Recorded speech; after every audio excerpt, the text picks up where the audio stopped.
I think. Oh wait, I don't have the music play. Whoops, whoops. Oh, Buster. Okay, welcome to Movie Crap Live. I believe we're live. We'll see. There we go. Or wait, is this on? Oh, there we go. There we go. There we go. Okay. Right. Thank you, Cornbread. I will send them out. Movie Crap is live. We're going. We're streaming. All that stuff. I want to say, are there any... Checking the... Okay. Okay. Alright, so I want to say hello to Cornbread, Tunes, Austin, Purple Goop, Ramsey, Artist, Pup, Super Dusky, Nathaniel Foga, Javier Portello. Who else I see above there? Cornbread, Ramsey, Purple Goop. I think I got everyone. Did I get everyone? I think I got everyone. If there's someone I missed, you say, hey, fuck you. Vamp for like 40 seconds. um, Hello, Jortans, or Jordan Bashard. How's it going, everybody? Welcome to Movie Crap Live. We are here on what I call Devil's Night because kids used to fuck shit up on the night before. But many people I know call Hello, Jordan Falafel have called All Hallows Eves. I guess that's the debate. We can debate that right now. Haha, welcome. All right. Uh, yes, yeah, I've noticed it's a debate. It's a debate between Hello, Zodberg, All Hallows Eve, and Devil's Night. I think also because of The Crow, and I think depending on your generations, like I grew up and The Crow was still like, even though I think I didn't really get into alternative music and all that till like 95, 96. The Crow soundtrack was already a Halloween staple, and the movie was a Halloween staple, and all that stuff. So it was like, it was in the ether. But I can understand the difference. But I also saw, Javier Portello first super. Hold on, I also uh, well, anyway, I was gonna say people really like would go all out on like the pranks and stuff. This is when you throw pranks and throw eggs at people's houses. It used to be where I grew up. But anyway, what was Austin's costume idea? I missed that. Post it again. I'm sorry. I don't want to be that guy, but I missed it, Austin. Chainsaw Man with Paul Blart, Javier Partello. Oh wow, we got two in a row. Okay, I'll reveal it. So nobody guessed this. I don't know. Maybe I'm sorry, I forgot. Maybe it was a dumb clue. But I found this in a store when I saw Chainsaw Man Resark. I've seen everything now. Expect two videos. Although I've noticed nobody puts Chainsaw Man season 1 review. They do like these other titles, so I don't know if I'm gonna look dumb, but whatever. But it was called Adrenaline Rush, which now I realize I should have said it's like Premium Rush, but a different word. So I'm sorry. It's supposed to be passion fruit flavored. So we'll see about this. I don't know what this is. It's in mostly another language, so but in my mind that means it's good, right? That's what that means. It's pretty good. And this part is like sticky, and I think that's for my back. Anyway, whether streamers will buy a, a, a energy drink, a low red energy drink from a random store in New York, Manhattan. All right, Javier Hordello, Chainsaw Man, Paul Blart. You know what? I could see him being like making a deal with the devil, but being goofy, like him and Power and Genji, Power, and Paul Blart. I could see it. I could see it. I could see it. I think he wouldn't like Power, but he with Edgy would get along. I think. I think. See, I don't know if that proves to everybody. Kevin James should buy WB. Paul Blart is our hero. Well, who put out Paul Blart? It wasn't it Sony? But yeah, you're right. I like Kevin James. I want him to come back to the YouTube thing again. Anyway, cheers to you, Black Sea Economical. Cheers to you.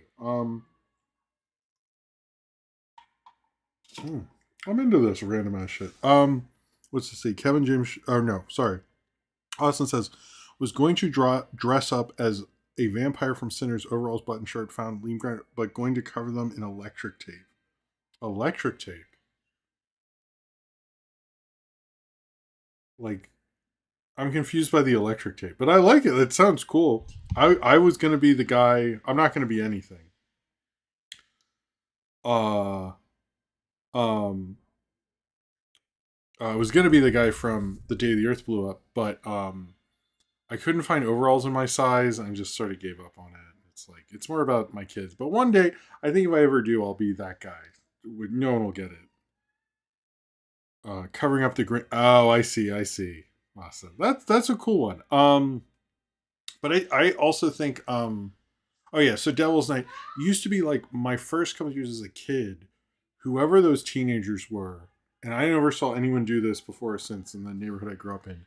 They would legitimately fuck up the neighborhood. Like it looked like a straight up like.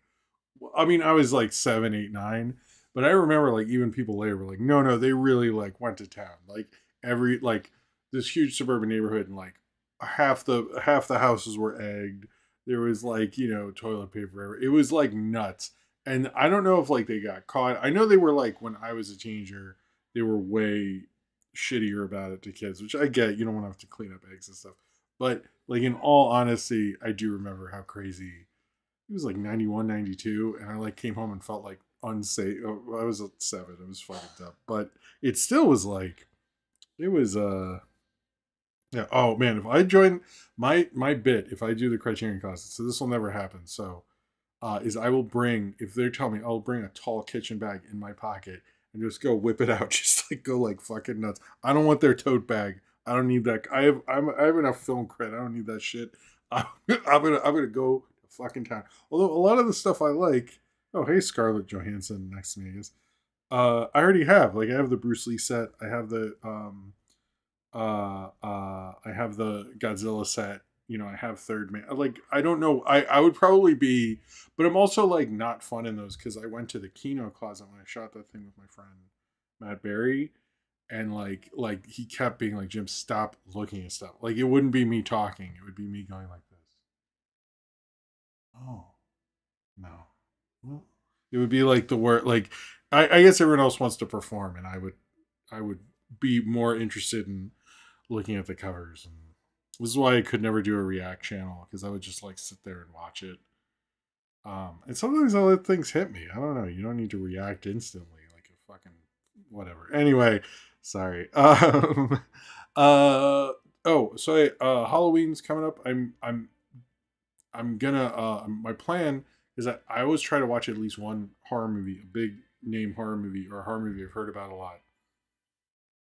And this year I selected. I'm watching Cujo sort of at lunch, so I have the last bit of Cujo, which just seems to be like he's just a rabid dog. I didn't know how like it's basically like a lot of people were busy and a rabid dog happened. It seems to be the movie right now. But I love Dee Wallace, so I'm cool with that. And then I'm not probably gonna see the season of Fiona and Cake. I need to catch up on Smiling Friends, and I actually wouldn't mind watching another anime, and I'll talk about that in a little bit. Um, but yeah, I'm watching Cujo, and then the Beyond the Fuchi movie, and then Crawl. Those are I'm like I need to see those this weekend, and then I'm good. And then I've seen them all. The horror movies I want to watch this. That's my ambition. I'm not gonna review them really, but I want to like watch them. One year I did the one where it's like a slasher in a supermarket overnight, and Sam Raimi and his brother are in it, and that was cool. I forget the name of that, but I would like to see. Was it the dorm room is red thing about the college students made a slide? That one I would like to see, but so maybe I should have done that. It's hitting me now, but Cujo is basically like a bunch of people were too busy to notice. It's like okay, all right, okay. I like T Wallace though. I have not seen the Deathstalkers remake. I actually kind of want to. That's sort of why I want to switch to Movie Pass because it wasn't really at Regal, and money's always tight and stuff. So those plans really help me. So I think I might switch soon, but I might do a thing where I catch up on his 2 movies. But I would like to see the Deathstalker. I rewatched the MST3K episode, and I almost reviewed it, but I realized that episode I only really like is that sketch where they do the Renaissance Festival. But I also realized my friends in middle school and I repeated that sketch so often. It's not even funny. It's just like I know every line. Like the thing about like do you want to pay to pet a dead horse and stuff. It's like that's amazing. I don't like the rest of the episode that much actually, but that one sketch is it made me laugh, but I was like, am I laughing or is this nostalgia? Like I don't even know because I could remember like every line being repeated at like hanging out with someone or at someone's party. And I don't know because we went to Renaissance Fair because there's a one in Annapolis and it's pretty big and everybody went and all that stuff. Anyway, um, you're too sick to watch. Oh, that sucks, man. I would like to watch. I would also like to rewatch Halloween again. I used to watch Halloween on Halloween a lot, but I do have this need for like, well, I could, see some more horror movies and learn more and do all that. So that's like always my drive. Like this is why I don't rewatch a lot of stuff because I'm like, yeah, but like I like to I like to re-experience. I like to experience new stuff. Like that's sort of why this Chainsaw Man thing happened. Is like I'm curious about a lot of stuff. I'm not saying those people aren't, but it's just for me. Like I was this need to keep watching stuff. So, okay, big kind of channel news. It hasn't happened yet. Is through the TikTok. Hello, Airship Johnson. Through the TikTok shop, there was like one of those mics you can lapel on everyone. I don't know. I need to get a new mic in general, but I thought since because of the various discounts, which I'm not sure if it's because I post on TikTok or it's just a thing they offer you. I think overall it was like $2, which was nice. But I'm gonna try to use those. I just got them yesterday. I thought I don't really want to do a stream or I'm not comfortable enough yet since I barely used it.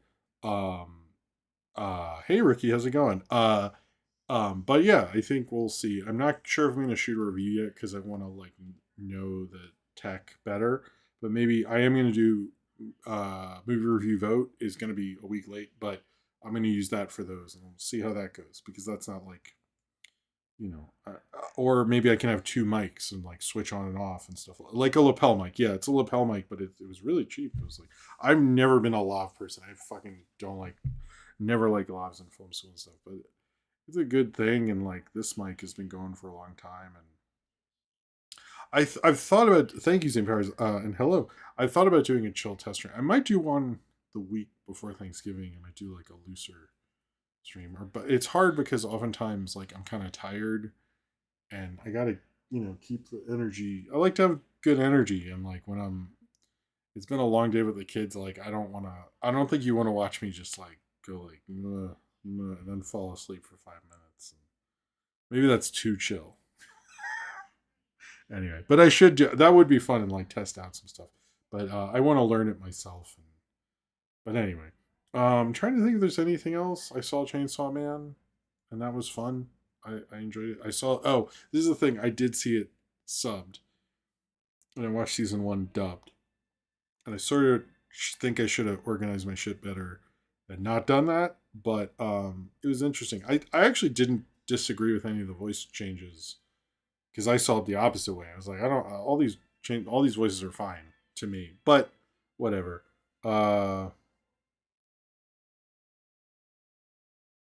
Well, cornbread. I did learn. I put it under my beard, and it sounded the same as right here because of the tech or whatever. But I don't know. It's like how long these things last because they're so cheap. Like that's my one concern. But we'll see. We'll see. Um, I can't think of anything else, but I'll talk about videos that came out, and then we'll really get into it. I'm gonna be a little light on videos this weekend. Tomorrow, I don't really want to post anything. Um, because it's Halloween. So there won't be anything tomorrow. There will be a special because daylight savings time video. If you remember, I won't tell you, but if anyone remembers, if someone remembers in the chat, I will confirm it. But if you want to, yeah, there'll be that, and then I don't know about Sunday, but then we'll be back to normal. Just because there's a lot going on this weekend, it's like that can work. I will see Shelby Oaks. I just didn't want to do the double feature. Um, Oh, it's moving your head around? Interesting. Okay, thank you for that cornbread. Um uh I will see Shelby Oaks. I'm not ignoring it. And I'm like, I know I will see it. Don't worry. I just wanted to do Chainsaw Man. And I was also like, sometimes I'm like, do I want to see these two together? I'm like, I'm a little precious about that. I know it's like I do this and I enjoy doing it and all that stuff, but I like to like preserve like I don't know. I don't want to see a really good movie and then see you know what I mean. Anyway, but yeah, so it won't be as much this week. Of course, was the the zombies thing, or the zombies. Oh, whoa, we got a bunch of things here. Okay, hold on. Then I'll go back to this. Sorry. Georgian said, "Do you think Mystery Colors will get a full series?" I'm confused about like this video started like some got retweeted more interest suddenly. Was there some news about Mystery Cuddlers? I'm confused about that.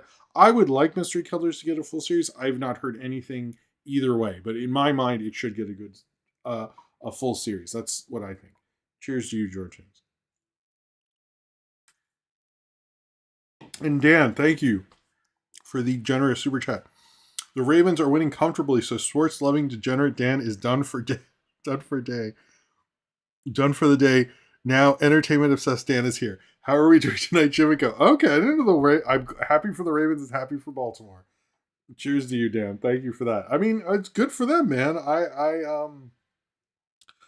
Uh, yeah, I do not keep up with Baltimore sports at all, but that's good for them. I'm sure next time I see my dad, he will tell me how they were doing, regardless if I care. But that is good for them.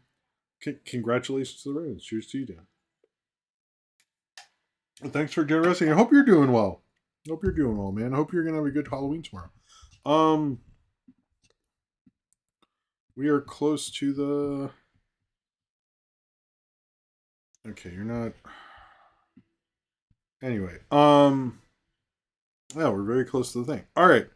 What was I gonna say? Oh yeah, the zombie song was a song I've been doing this parody with my kids for a couple weeks now. And so that was a fun project. So that was just sort of an aside thing. Scooby Doo Zombie Island, Trios of Horror 36. It is not 37. A lot of people, because it's season 37. People have noticed did this a lot more with this one than the last one. We're saying this was Trios of Horror 37. But that is not the case. It is season 37. But Trios of Horror didn't start till season 2, not season 1. So actually, so anyway, I've noticed that confusion when I was searching for it. I was like, there is no Trios of Horror 37. There's only 36. But anyway, yeah, that Zombie Island and Hell's Bells Silly Symphony. The Garfield thing will be next October. I just, because the Silly Symphony things is part of a series, I didn't want to mess that up. Even though I know it's not, I'm sure Garfield would have done better. But anyway, Simpsons comics, interesting. I wonder how good. I remember the Bart book and stuff like that. But I think. Oh, and sorry, the throwbacks. The community posts were like being very weird throughout the weekend, and then it went back to normal. So I'm sorry if like you got some, or like maybe you got one and then it came back or something. I don't know what the fuck was going on with that. I'm sorry, but it looks fixed now. There will be a thing tomorrow, and another Halloween one, which is sort of related to one of the videos posted this past week. And I had to mix things around because of releases and this and stuff. But I did Demons, which I learned. If you ever wonder why I do throwbacks and stuff, it's a video that has only had its biggest days since its initial release, or the review at least. And then In the Mouth of Madness from my John Carpenter series from a long time ago. I consider that to be the last great John Carpenter movie. Yeah, I think it is. And Medela Butterfly with a super chat. Thank you very much. Early there with the 150. Cheers to you, man. I thank you very much.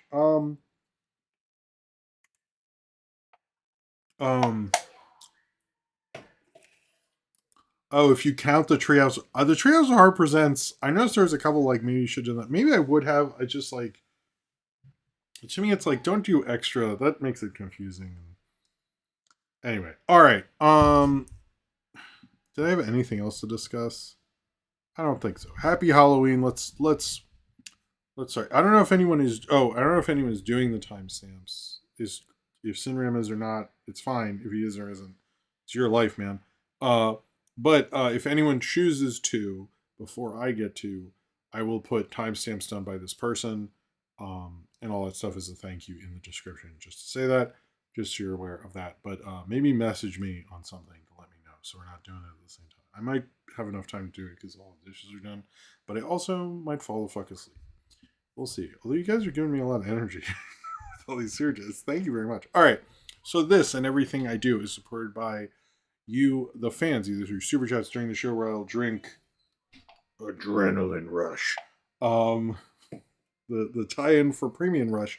I will drink Adrenaline Rush, and it will give me more energy. But you can also support the Patreon, which is all sorts of amazing things, like postcards, which are going to go out this week. You get my commentary series, which I believe there'll be a new one this weekend for you. You get more power in the movie review vote. You get access to my public access show. I actually reposted the Halloween episode for everyone on in the feed now, and everything like that. There's all sorts of wonderful exclusive content, and you get emails when new videos come up, and helps me continue to do what I do and buy $2 lapel mics and all sorts of amazing, and do flyers. I've actually put flyers in Forbidden Planet, 2 coffee shops in Brooklyn, and I'm not sure what kind of shop, but I put them in 4 places this week.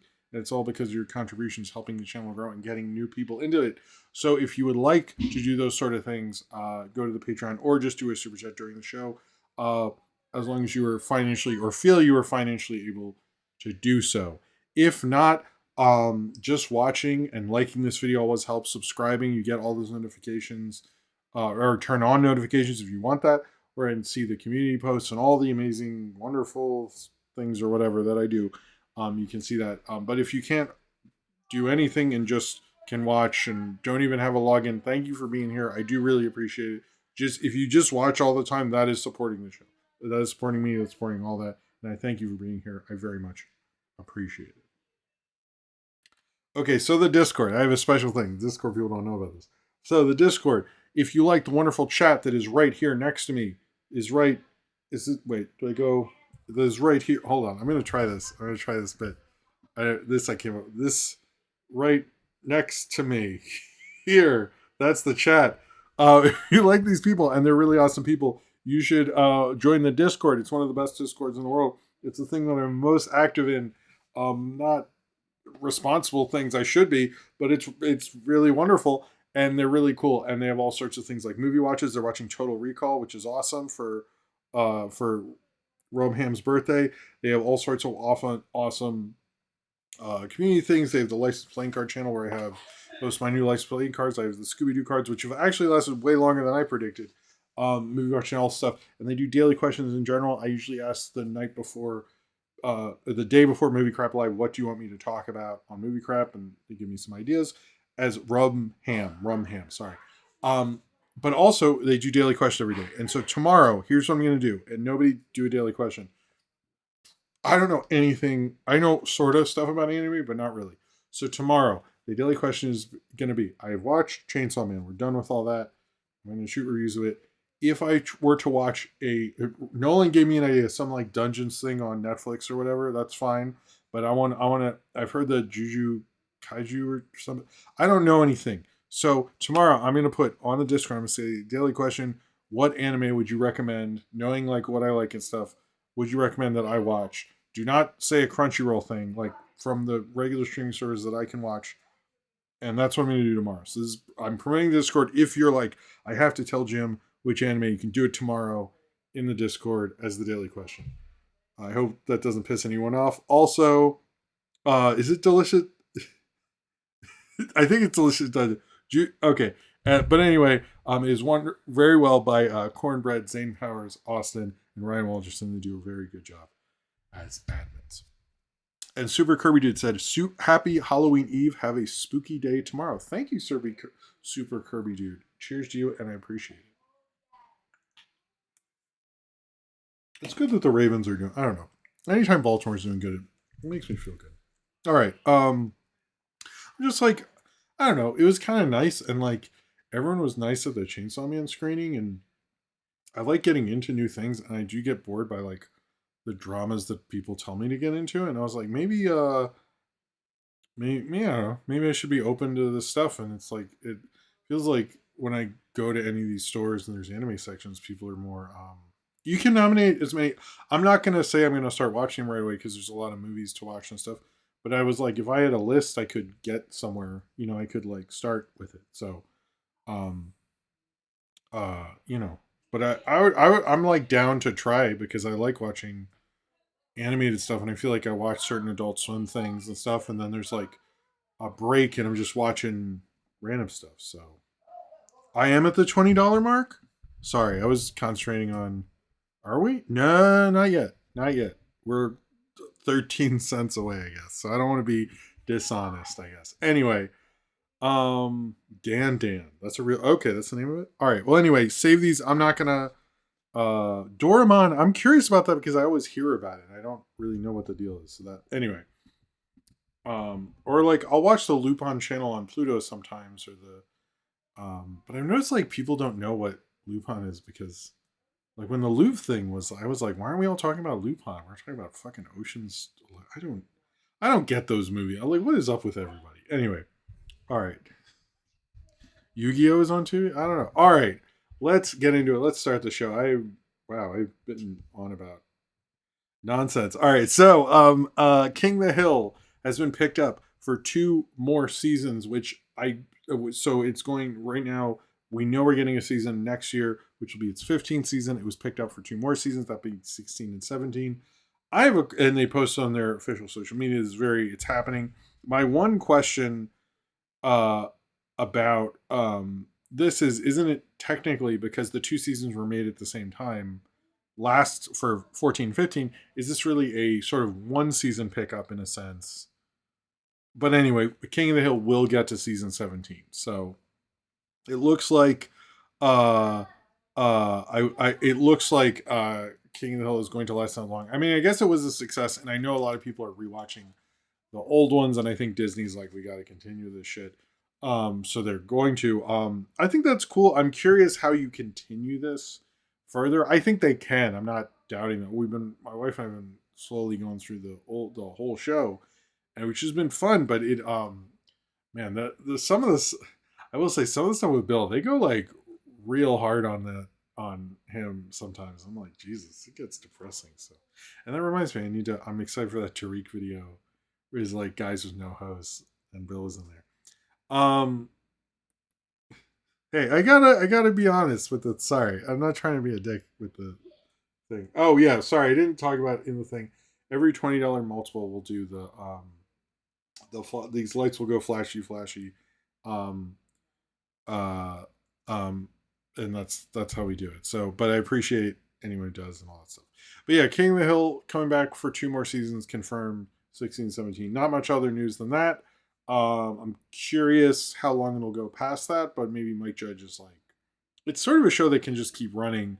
I am curious Bobby is going to be the big question, and like what happens politically in the time that like in our world and how King of the Hill. That'll be interesting. That'll be interesting.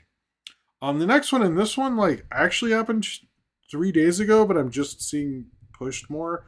Is Al Jean, who's been with The Simpsons literally the entire time and has been the showrunner since season 13, is stepping down. His last episode that he showrun is coming out this Sunday. He's no longer involved. Many people are saying like maybe he's involved in the movie, maybe he's doing this and doing that. I honestly think he just is done. Like he's been doing it for a long time. I think it's sad, but I also sort of think like give other people their chance and stuff, and maybe a new leadership will be good for The Simpsons. I don't think it's always as consistent. I know a lot of people don't like uh me criticizing newer Simpsons as much as I do, but I mean it's nowhere near what it was. I mean, let's be real here. And I do think like, maybe he was like, I'm gonna stay, and he is a very talented showrunner, but I do think like it's possible that it's a good thing overall, but I think he had one of the greatest show running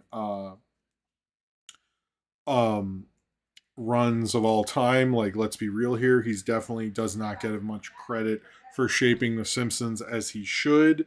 And I think he's an amazing creative person, and I never thought he was going to get as much as he could, as far as he could. I mean, he's just like frankly amazing there. But yeah, I don't know. That's really cool. His the body of work that he did, but it's if you want to see the last time, I think that's this Sunday. I'm not sure what that's going to be, but I mean, just think of all the stuff he's done. That's pretty insane. It's pretty amazing. Um, but there's not really much. I mean, I saw people go on like, oh, maybe he's doing this, maybe doing, but I was like, I think he just like let him just like chill. I don't know. Like, I don't know. Maybe he wants to work on his own thing, and if he does, like, more power to him. But I think uh well,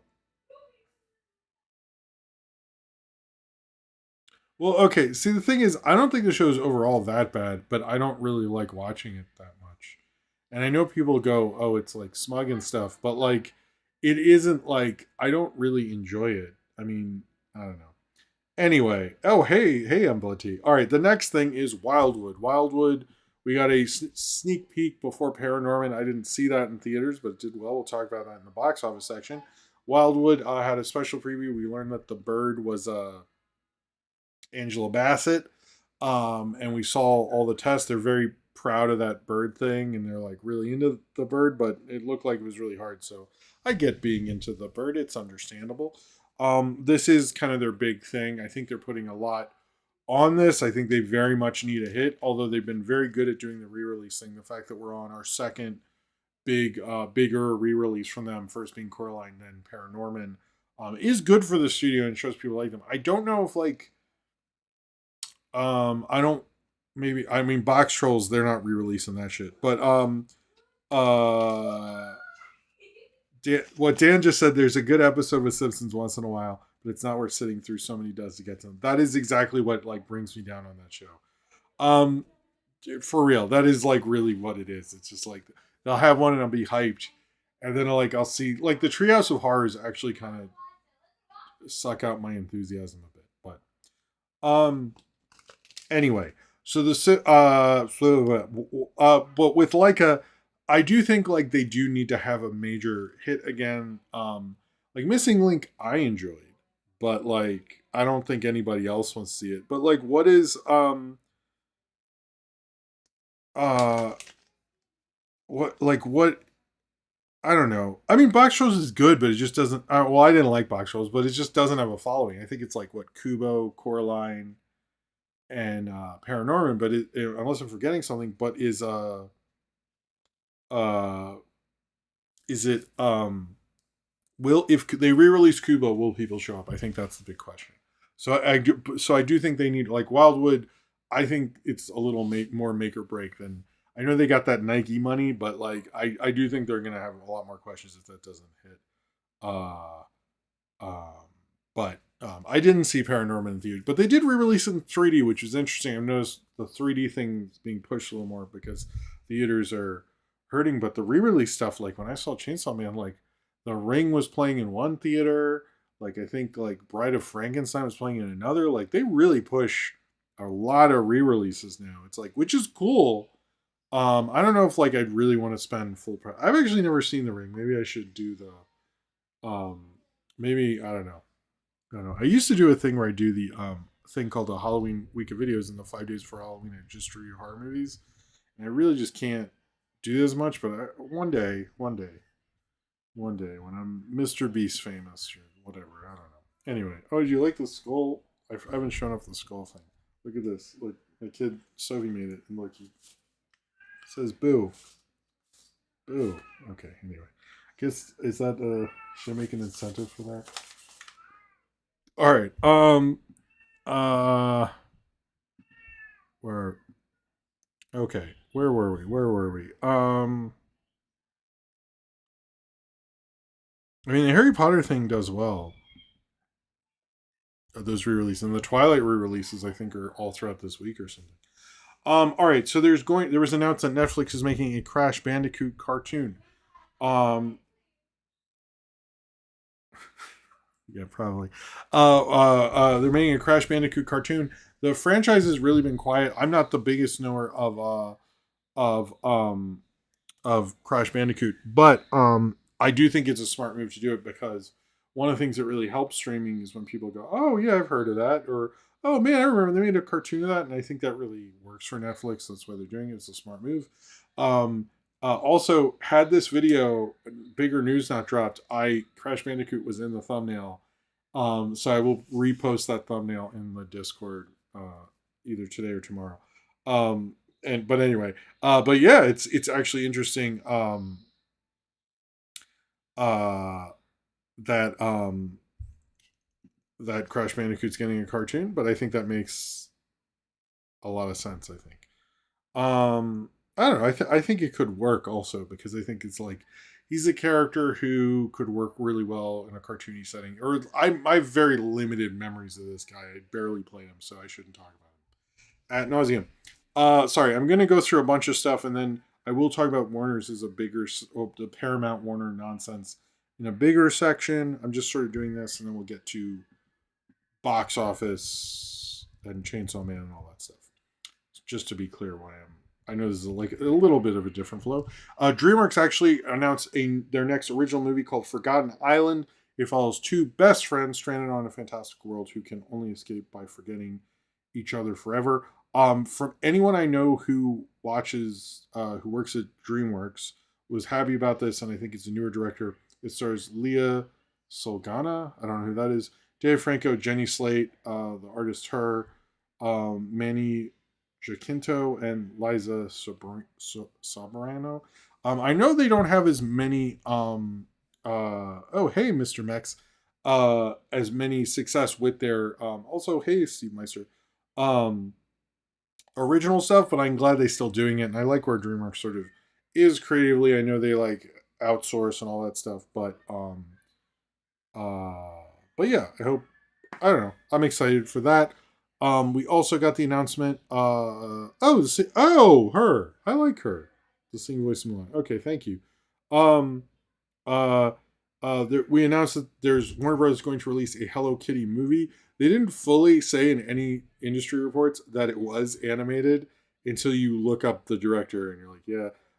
I think part of this is because New Line is selling and they want to make sure of that.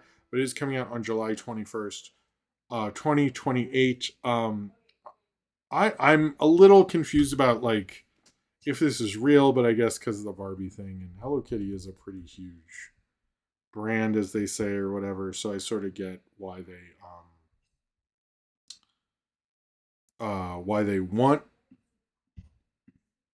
want to do it, but I don't know. I'm curious like what it's gonna feel like, what it's gonna flow like, everything like that is gonna be like what's the animation, like what the style is. They haven't really gotten into any of that, but it's in 2028, which is a bit of a ways away. So yes, they said okay. I heard that.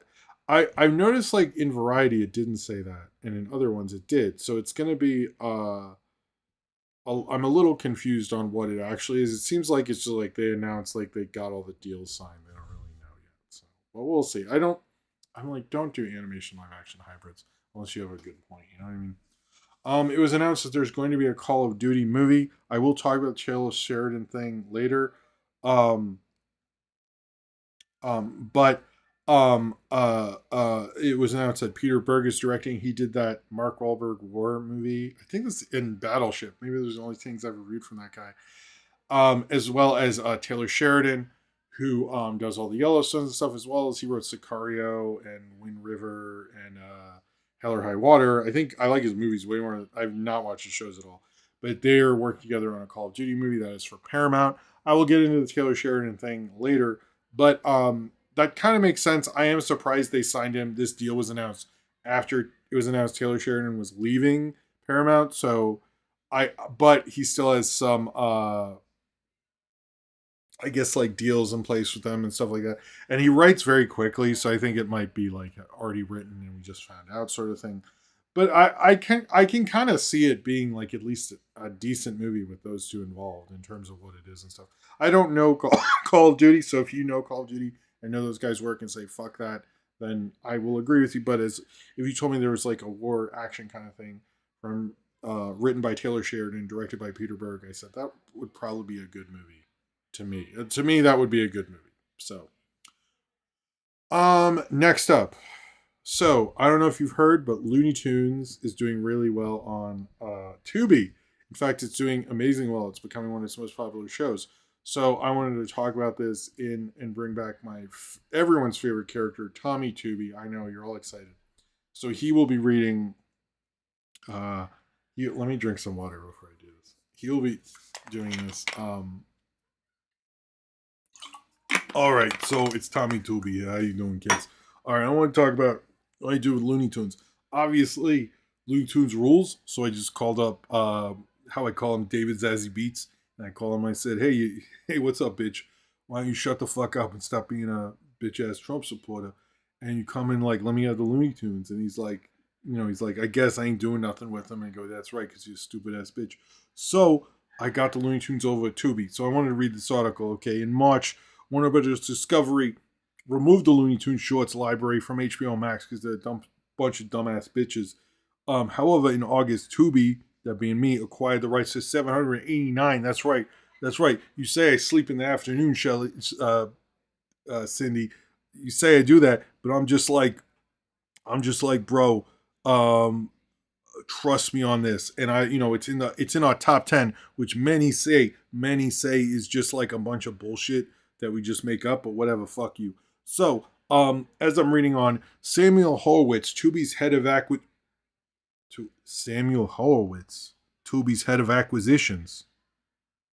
I'm sorry, who the fuck is that? Tommy Tubi is acquisition. There's no head of acquisitions, bitch. It's just me. Who the fuck is? Fuck you. Fuck you, Samuel Horowitz. You ain't fucking shit. All right. I acquire everything. You don't. I don't even know who the fuck that is. Are they in that office that there was like you should go in there once in a while? I don't know. Fuck him. Fuck him.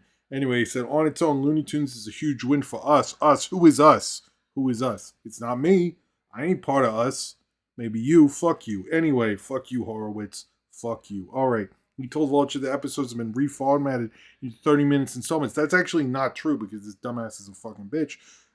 It's actually, you can watch them individually if this bitch ass dumbass actually knew how to use fucking Tubi, but he clearly doesn't even work there and doesn't even understand this shit. Okay, anyway, I know Jim's yelling at me back here to put on the thing. He'll put on the thing after this, all right? Anyway, fucking who the fuck is that the guy who's always like, what did you do today? I thought that guy was a janitor who wore a suit or some shit. What a fucking bitch. And I called David Zazie Beats and I told him that. Just fucking jerk. These guys always get bent out of shape because I farted real bad when we had that dinner at Zazzy's house. But, like, look who got Looney Tunes. They didn't even know. I was like, we got to get the Chuck Jones shit. And they were like, who's Chuck Jones? And I'm like, who's Chuck Jones? Who's your dumbass face? Whatever. Anyway, we're killing it. We're killing it. Hello, Daniel Rodriguez. How you doing? We're killing it because I got Looney Tunes and I know what's up. And you can watch them all and they go back further than they did on HBO Max because I ain't no bitch. All right, so that was... Sorry. I really went off. Screw Tommy. David Zaz is the real hero here. Zane Powers. Come on. That's even as a joke. But cheers to you, man. Thank you very much. We have hit $20. I'm sorry. Maybe I should have done it even though we were short. I'm sorry, I was being a stickler. Are we doing? Okay. Is activity related to Andrew Dice Clay? Little Miss Moffat sent on a topic. Oh, I don't even understand how those are bits. It's just like, it's like, yeah, I fuck fat chicks. And people are like, oh my God, it's amazing. And you're like, what? I never understood, like, if they were funny as jokes. Some of those comedians from the ladies, like, what's his name? Sam Kinison. Especially when you see him in the Pee Wee documentary, you're like, Jesus. You know what? Tommy Tubi, I actually think Tommy Tubi could get the Batgirl at this point. All right. There was announced that Miramax, not the one that the Weinsteins haven't been involved in Miramax in a long time. But they're trying to make a Monster Mash movie. It's going to be animated. There was already, I believe, a Halloween special for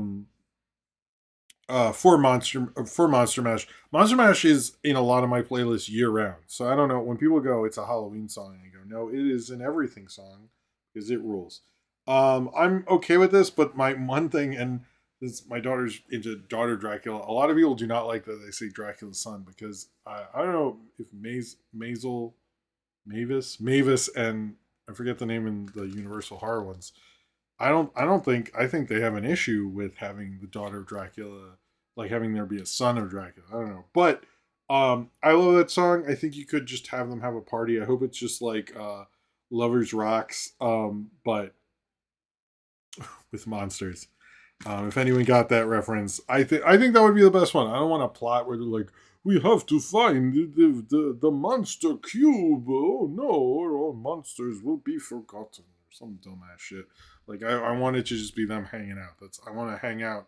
If you're gonna do Monster Mash, it's a dumb idea. Let's be real. The song's awesome, but you're not gonna ever match that in a movie. So like, just make it a monster hangout movie. I don't want them to go after like the magic cube of monsters or whatever dumb crap or what are they called? The mother box just becomes a Snyderverse thing.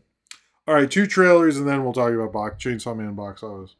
Um, the Scream 7 trailer came out. For obvious reasons, nobody's really happy about this because of what they did to Melissa Barrera. Um, I think there's part of it is that the thing with Melissa Barrera is totally shitty how they fucked him over, or fucked her over, um, and everything like that. I also think like there are too many Scream movies at this point. Like it's like I'm fine. The original trilogy is like one thing, but like it's just not. I don't know. Watching this trailer was like this is like the movie that like Scream was an antidote to at this point. Like we're like what number of Nightmare on Elm Street were we at when Scream hit? What was New Nightmares number? Wasn't that 7 or something? Like it's so weird to me that it's gone on. And I sort of like the idea of like they made a themed Airbnb for Scream. Like that's could be an interesting idea, but like I also Sydney Prescott coming back every time, like Courtney Cox. I almost wish it was like I really just wish. I think the Scream movie we want is just make Stab a Stab movie, and that's it. Like we don't even acknowledge Scream, you know, at all. Like it's just a Stab movie, or like within this the Stab movie, like slowly like the or they're making a Stab movie, and like Sydney and them aren't involved, and like they're they've kind of done that, but like having the people back every time, like I do think that like hurts it. But it to me, it's just like wow, we're really just keep going with this. And even though I like the subway scene, there's certain elements of the last Scream movie people are shitty too because um when I explained to them, oh, Seventh Nightmare, okay, New Nightmare is the seventh. Thank you, Cornbread. That like Scream 6 took place in New York, but it took place in Columbia or around that area. And that area is a little closer. Like they weren't like as inaccurate as people acted like they were, but whatever. But it wasn't the greatest. And then Hayden Panettiere, I mean, come on, we're not really. I don't have anything against her, but she's like a Scream 4 character. I mean, we're not exactly. I don't know. I think they fucked up when they fucked up the Melissa Barrera thing because they also had the guy who did Happy Death Day, and I think he would have done better with it than whatever this is. But we'll see. I will still see it and all that stuff. I have mixed feelings about seeing it, but I will see it, and maybe I'll review 3 or I would the one I wouldn't mind doing a better review of the first one. I think that deserves a better review. But we'll see.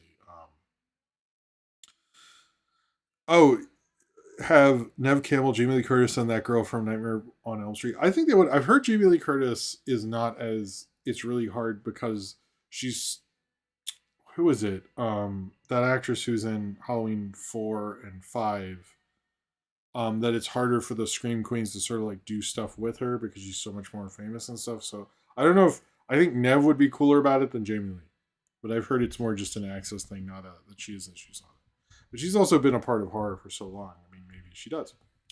All right, so the Stranger Things season 5 trailer. I really like this trailer. I thought it was a good trailer. It got me hyped. I was like, oh yeah, I care about these people and stuff.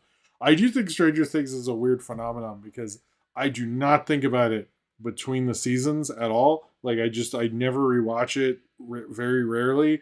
But then like when a new season's, I'm like, oh, I'm in, and then I remember all their dramas and their fucking, oh, like I remember all the shit, like all of it, and I'm so into it, and they matter so much to me and stuff. But like, um, it's just like I don't know. But this kind of like brought me back. I'm excited to watch it on it's like Thanksgiving, Christmas, and New Year's. Those are insanely good release dates. I was like, wow, Netflix, you're just like going for it. Just like take no prisoners this holiday season because you're going to be number one in streaming through a huge, everybody watches stuff on Thanksgiving. It's tired, and a long Stranger Things is perfect to fall asleep to and then watch the next day. And like, I'm sure they'll fudge the numbers, and they don't need to because you'll end up watching it twice. But I've noticed a lot of people say those are bad release dates. I'm like, what are you fucking talking about? I don't understand. Like the biggest streaming movie other than K-pop was that shitty Ryan Reynolds The Rock movie. What was it called? I'm not trying to joke around. What was that movie called? It was something Red, maybe. Red Notice. There we go. Jesus. Heather Longcamp. There we go. Thank you, Medella Butterfly. All right. How about we'll do box office and then I will turn off the lights unless we get yeah, until we get to 40 or whatever. All right. So these this weekend well, I have something to say about anime in the box office, and there's something that I thought about after my whole Chainsaw Man experience. But this weekend we had another anime movie hit number one with Chainsaw Man the movie Res Arc. Is it Resi Arc or Res Arc? And that uh um making 18 million, which is not as big as Demon Slayer, but I don't think the proper. I mean, Demon Slayer had a few movies and built up stuff, so maybe Chainsaw Man. I didn't compare what Demon Slayer made the last time. That's very impressive. It's actually made. I think it's over $100 million worldwide. It had the fourth biggest per theater average. When I saw it on a last night, the theater was full, and I've noticed like it's getting high per theater averages because people want to see this in the theaters, which is pretty amazing for any movie to do that. Uh, and it actually did better than Boy and the Heron. Boy and the Heron. I don't know why my brain does that. So it's actually doing pretty well. My one question about this and what I've noticed with the whole anime thing and with Demon Slayer and this. And this is Reize. It's Reize arc. Is that okay? I need to look about this. But no, not red one. Man, my kids didn't make it very far with that. I'll talk about the other box. There are other box office stories that are interesting I want to talk about. And I'll talk about Shelby Oaks, don't worry. I did not see Spanish Machine. I don't know if I will. I'm like kind of I don't know. I would like to though. Anyway, so what I've noticed with this anime thing, this trend presently, in comparing Demon Slayer and this, is both are successes on the fans have to see the movie because they've watched the show and they built this thing up. And part of me feels like this is very in the sense of, oh, I can't miss the next part, like what Marvel used to be. Like I remember people were like, oh, I gotta see Ant-Man because I'll get like this little tidbit. I think this is a little more direct because obviously like this is a whole arc and I know it's part of the manga and all that stuff. And this is more direct. Like you're not getting like, Powers spin-off and like you're hoping they make a reference to the Gun Devil or something. Like this is obviously the next part and stuff. But I do think it's interesting that seems to be the way to go. But I wouldn't say it's like I saw they had a trailer for the Memoru Hasoda new movie. I'm not sure if I said that right. I'm curious how that will open. And I think what we're going to find with anime is, are we just going to have these movies that are just connected to the shows that have all these built up demand and like sort of using the movie and the show and the manga and the hype to like launch, not that that's the main release plan, the total, though it's all to release a movie, but obviously they're using that hype to bring up the movie. I am curious to see if like anime can launch a hit that's outside of that. But I also think that's why Boy and the Heron did as well as it did, because people are like, oh, I need to see the new Hayao Miyazaki movie in theaters. But we'll see. But I am kind of curious about with anime as a trend. What I am noticing is there's this built up thing, which I noticed a lot of box office people aren't talking about. Or maybe they are and I missed that part or something. But it's just like having the whole plan be like this whole build up and everything like that. It doesn't feel like original animation movies. I feel like even with anime are having a harder and harder time launching without a name director, without us, and that is like we need to get there. I think when we get there, anime has uh really gone mainstream. But this is an interesting arc right now. They've sort of found a way in, and I think that will continue. But right now, that seems to be the way it is. It's either name director or it's the culmination between seasons or so, or like it's the next part of the story. But it is, I think, in a sense, a little like Marvel movies, but I think like Marvel, just between Marvel comics and manga, to my limited understanding, I'll say this, is in manga. I don't think they do the spin-off shit as much, whereas is in uh uh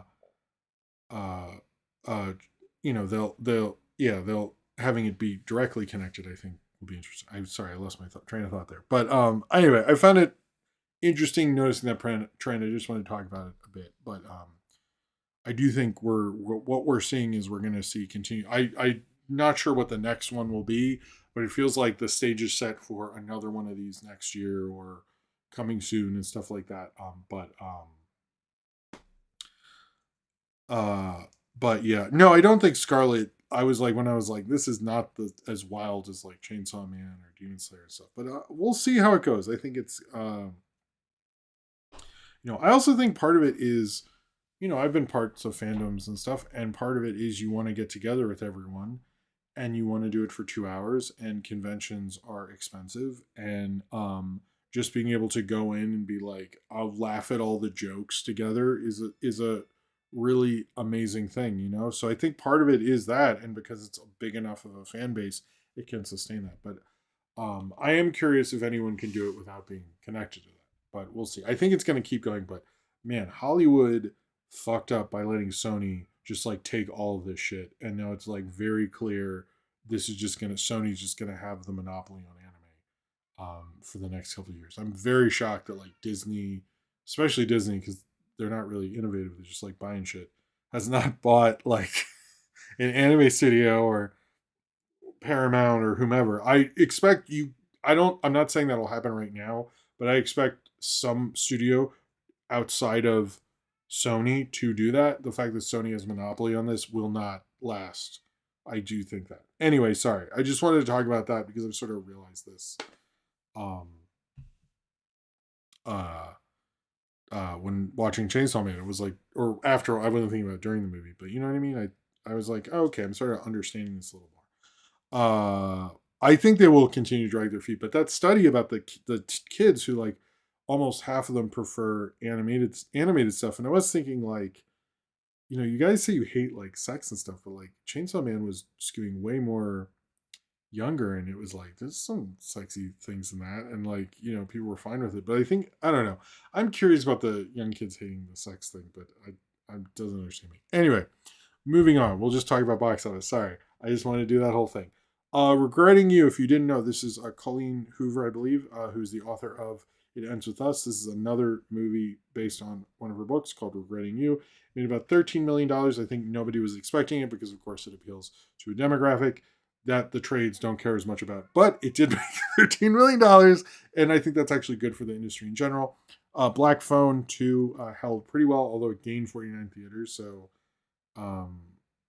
which isn't good, but it held at number 3. Number 4, the Springsteen movie Springsteen Deliver Me From Nowhere. It seems like a lot of Springsteen people skipped it. I skipped it because I don't care as much. I think it's about not one of his bigger albums, which is like an interesting choice, but like, I don't know. I'm curious if, I don't know Bruce Springsteen super well, if the thing with Bruce Springsteen is like there's certain albums that represent a lot to people and then the side ones don't as much, but I don't know. Tron Ares keeps flopping, as well as Good Fortune, which keeps doing well. Shelby Oaks, for what it was for a first-time filmmaker, it did open pretty well at $2 million, but for what the budget is, very low. Stuckman should be happy about what he did. I don't. It didn't. If anyone says it flopped, it didn't flop. They don't understand how to read box office, and that movie didn't cost very much. Maybe because of marketing or something, but it wasn't a heavily marketed thing, so I think it's fine. One Battle After Another is now, even adjusted for inflation, the highest grossing Paul Thomas Anderson movie in theaters. Why is Box Office Mojo doesn't have Paranorman for some reason? Fucking idiots. Anyway, Paranorman opened pretty well to my understanding in the top 10. But let me see if it, or the numbers. Sorry, the numbers. Can I have box office? Can I have weekend chart? Can I have? They had it. Okay, they have it as a Fathom event. It made about $1 million, which is really good in yeah, that's pretty cool. It's been out for a long time. Or it's been out before. Um, the other thing is Begonia is doing very well in limited release. We'll see how it does overall. And one thing I guess hasn't been talked about is After the Hunt. Man, I wanted to see that and I thought it was doing well, but it really like did not get good reviews and did not take off at all, despite having like Julia Roberts and Andrew Garfield and all these people. It like completely flatlined and is not even considered for Oscar stuff anymore. It, like really went away really quick. It's interesting about this time of year. You'll hear about a movie and like its Oscar chances and all this stuff, and then the reception just doesn't work out. It seems to be After the Hunt. Definitely had that, unfortunately, for that movie. I didn't see it, but and then the last thing is like, although we were talking about box office in September and the success of Chainsaw Man, this was not a good weekend at the box office. October has not been good. The box office is not doing well at all. It's not going to do well next weekend. We're sort of waiting for November to save the year at this point. Um, and yeah, I think that's all the things. Anyway, sorry. I hope that was interesting. All right, moving on. Do we have? Oh, it's 11:30. I think we have a bunch of. Okay, we have a bunch. Okay. Oh, and then I have to talk about Warner Brothers. So there we go. Also, SpongeBob is doing really well on Paramount Plus. I don't think people are really big, but I do sort of look at the streaming numbers, and it was the third biggest streaming show, um, of recently. Like, and Bluey is, I think, Kid Show beat it at two, but it's shocking. Like, you didn't think Paramount Plus was as big as it is, but it had the third biggest thing, and good for them with SpongeBob. In MeTV Toons news, and if you're on old animation Facebook groups like I am, this was like the biggest news in the world. On Cartoon All Stars, which is this cool program MeTV Toons plays, where they'll play any cartoon they have the rights to, like any short, they'll just play. It's awesome. It's like my favorite show. Um, but they played Tom and Jerry, but not the Cat and the Mouse, the two guys from the Van Buren stuff. They played the Van Buren stuff on Sunday night. Everyone was posting about this, that it's cool that they apparently they have the rights to the Van Buren stuff, and this is sort of how they announce it. It's owned by like Thunder Ran or something. This company does, but anyway, MeTV Tunes has Van Buren, which is a New York studio. They're trying to buy up all the older, or the rights at least, to play the older animation stuff, but of New York animation studios. But yeah, everyone was talking about that. So apparently they will start playing a lot of different stuff. We'll see. I've noticed Cartoon All Stars always starts with the Looney Tunes and always ends with Woody Woodpecker, which is hard for me because I don't want my son waking up and he sees me watching Woody Woodpecker without him, which hasn't happened yet. Puts me in a disadvantage. So if they could like just not do that, that'd be cool. Chili Willy, I love Chili Willy. I'm thinking of doing another Chili Willy. Like every January, I do another Chili Willy cartoon. That'd be cool. But yes, MeTV Tunes. I know the Terry Tunes thing is their big thing right now, and they're really pushing that, and everyone's excited. I don't think I'm going to get to watch that because I think I'm busy when that is coming out. But congratulations to Mighty Mouse and Terry Tunes. I'm going to switch this back, but if we get to another $20 multiple, then we will do it again. But thank you so far for the super chat. This would have been bigger news, and I noticed it really was not big news, um, uh, which is telling how this franchise has gone down in estimation.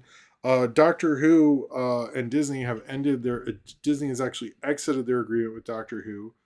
The partnership with the BBC is going to end, I think, in 2026. If this Variety website. But yeah, I was kind of surprised by that. I guess it's not doing as well as we all thought it was. I had heard it was doing better, but I just don't think. Maybe it's like more of a millennial post Obama kind of thing, but it really has not been doing as well. And it's interesting that Disney Plus would just exit the deal is not a good thing. BBC is still committed to making Doctor Who, and they are committed to making a okay Variety is just not working. Cool. I love all the ad stuff that you have to do all the time. Yes, the long running show. But yeah, it didn't get. I don't think they've had a season 3 renewal on this new one. But it will be moving forward with a Christmas special in 2026, penned by Russell T Davis. But I know it ended with Rose. What's her name? The Rose Byrne character, not Rose Byrne. Uh, and they're developing a animated series as well. But yeah, Rose Tyler came in. I don't know if anyone really liked where it was going. It doesn't seem there's as much passion behind it as there used to be, which is kind of sad. I hope they get to continue it in some fashion. I think it would be good for a streaming service. Like clearly not Disney, and their agreement you think would have worked out better, but it didn't. So, okay, we have two kind of Hollywood stories that are kind of interesting here. Spider-Man 4 apparently is not getting, or Spider-Man, whatever it's called, is not getting a IMAX release. This is because it's coming out really close to the Odyssey, which Tom Holland is also in, and that's not moving because it already sold tickets. And also, IMAX loves Christopher Nolan, so they're not really going to move it. So it's very possible Spider-Man will not get the fourth Spider-Man will not get any IMAX screens because they released their slate for 2026, and Spider-Man was not on it actually, which I didn't even realize. But it's just eaten up everything. So I guess they could have, but uh, oh, nobody liked the new doc. Okay, I mean, I'm not. I don't know. I only watched a little bit of it. I'm just not as into it as I was really into it in the 2010s. Like if I was doing streaming then, I probably would be.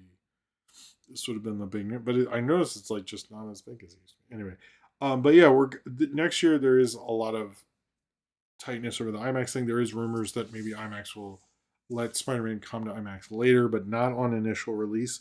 So if you wanted to see the fourth Tom Holland Spider-Man in IMAX, it does not look like that will happen, but I think they'll try to get large format. However, Avengers Doomsday will be in uh, IMAX. So if anyone, yeah, any more super chats would be appreciated, as they always are. Okay, two stories, and then we'll talk about Warner Brothers. We talked about Miami Vice last week. Uh, Michael B. Jordan is going to be Tubbs. They very much moves the schedule around for him. He liked the script, and you'd think first off, one, I do think this is going to be more Tubbs centric if they got Michael B. Jordan. However, this is kind of interesting. Actually, I heard from a couple of different things and stuff like that. Is that the studio very much wanted Glenn Powell because he's, I don't know how big of a star he is, but the Hollywood industry loves him. But what happened is why Austin Butler is considered not like him is Austin Butler called directly to Michael B. Jordan and pitched his idea to Michael B. And then since Michael B. was important to the studio, Michael B. pitched Austin Butler to the studio. So that is actually how he got that. But I think that's kind of genius. I might like Austin Butler more than Glenn Powell. Maybe that's true. But anyway, I thought that was an interesting story. If this all works out the way it is, I am curious like how they're going to do it. But I can tell that. Oh, hey, not Plaza. How's it going? I can tell that since they're doing the earlier uh, episodes of Miami Vice, which are all very good, that's what they're trying to do. But it's like a Joseph Kosinski, Michael B. Jordan movie. Any studio would love that shit, so they're gonna just let them cast whoever. They don't really need Glenn Powell. And to be honest with you, I don't think he would add that much in comparison to Michael B. and Austin Butler, or Michael B. and Joseph Kosinski. So if I said Michael Bay, I apologize. That was an accident. I don't think I did. Blumhouse is announced they're going to do an animated movie and show. Something called "Something Is Killing the Children." This is a graphic novel. They've announced they'll be adapting the best-selling comic series. The twist, the story will be turned into not just a feature film, but also an animated series. I'm curious if they're trying. When I read this, but I was thinking also because I was thinking about this today, are they trying to sort of do the anime thing and have it like build to the movie and stuff like that? But Blumhouse actually has not been doing as well. I think we talked about that last week. That their first number one in a lot since Five Nights at Freddy's was Black Phone 2. Obviously, I think Five Nights at Freddy's 2 will do very well, but they're not as big as you'd think they would be, considering it's a horror time. So I think they are thinking of diversifying at this time. Uh, um, but it is interesting they're kind of considering that. I think it could be cool. I don't know that story at all. All right, so I think I might repeat some of what I said last week, so I apologize with the Warner Brothers sale, and what's going on there, and even what's going on with John Lasseter, and that is a real thing. And I don't want to. I kind of didn't put it in the main part of the show. I just, I guess, skeeted it or whatever, because I don't want to like come off like making this into a story, but it is a real possibility. So basically, right now we know Paramount has been turned down. Paramount's offer to Warner Brothers has been turned down again. Warner Brothers, it's been told that the Trump people very much want Warner Brothers to happen. Very much has said they will basically they are for the Paramount Warner Brothers merger. This is because, as I said before, the Ellis's, uh, uh, is it Ellis's? David Ellis? Yeah, the Ellis family. Who the dad is like huge. He owns Oracle, and TikTok, and her big Trump allies. And then the son runs Spyglass and all that stuff. So it's really wonderful. But they it seems like that's probably what's going to happen at this point. Warner Brothers hasn't had major offers. The only way the Warner Brothers thing works, as I said before, is if it's Apple or the Saudis or somebody who isn't another studio merging together. They've also said that if they do buy Warner Brothers, they want to dissolve HBO Max and it would just be Paramount Plus, but with extra HBO stuff. I don't hate Paramount Plus as much as most people do. It seems like everyone likes the infrastructure and everything with HBO Max more. But I am curious, like, what would happen with Paramount, because, like, you can't have Showtime and HBO. That doesn't make any sense. There's so many things with that. As well as we've heard of massive layoffs with Paramount and CBS already. Particularly, a lot of people posting about diversity is going to be going away. Um, with that, a lot of um, kind of black voices and stuff in CBS News have been fired. We hear Gail King is probably leaving. Doesn't seem like there's great things happening in Paramount.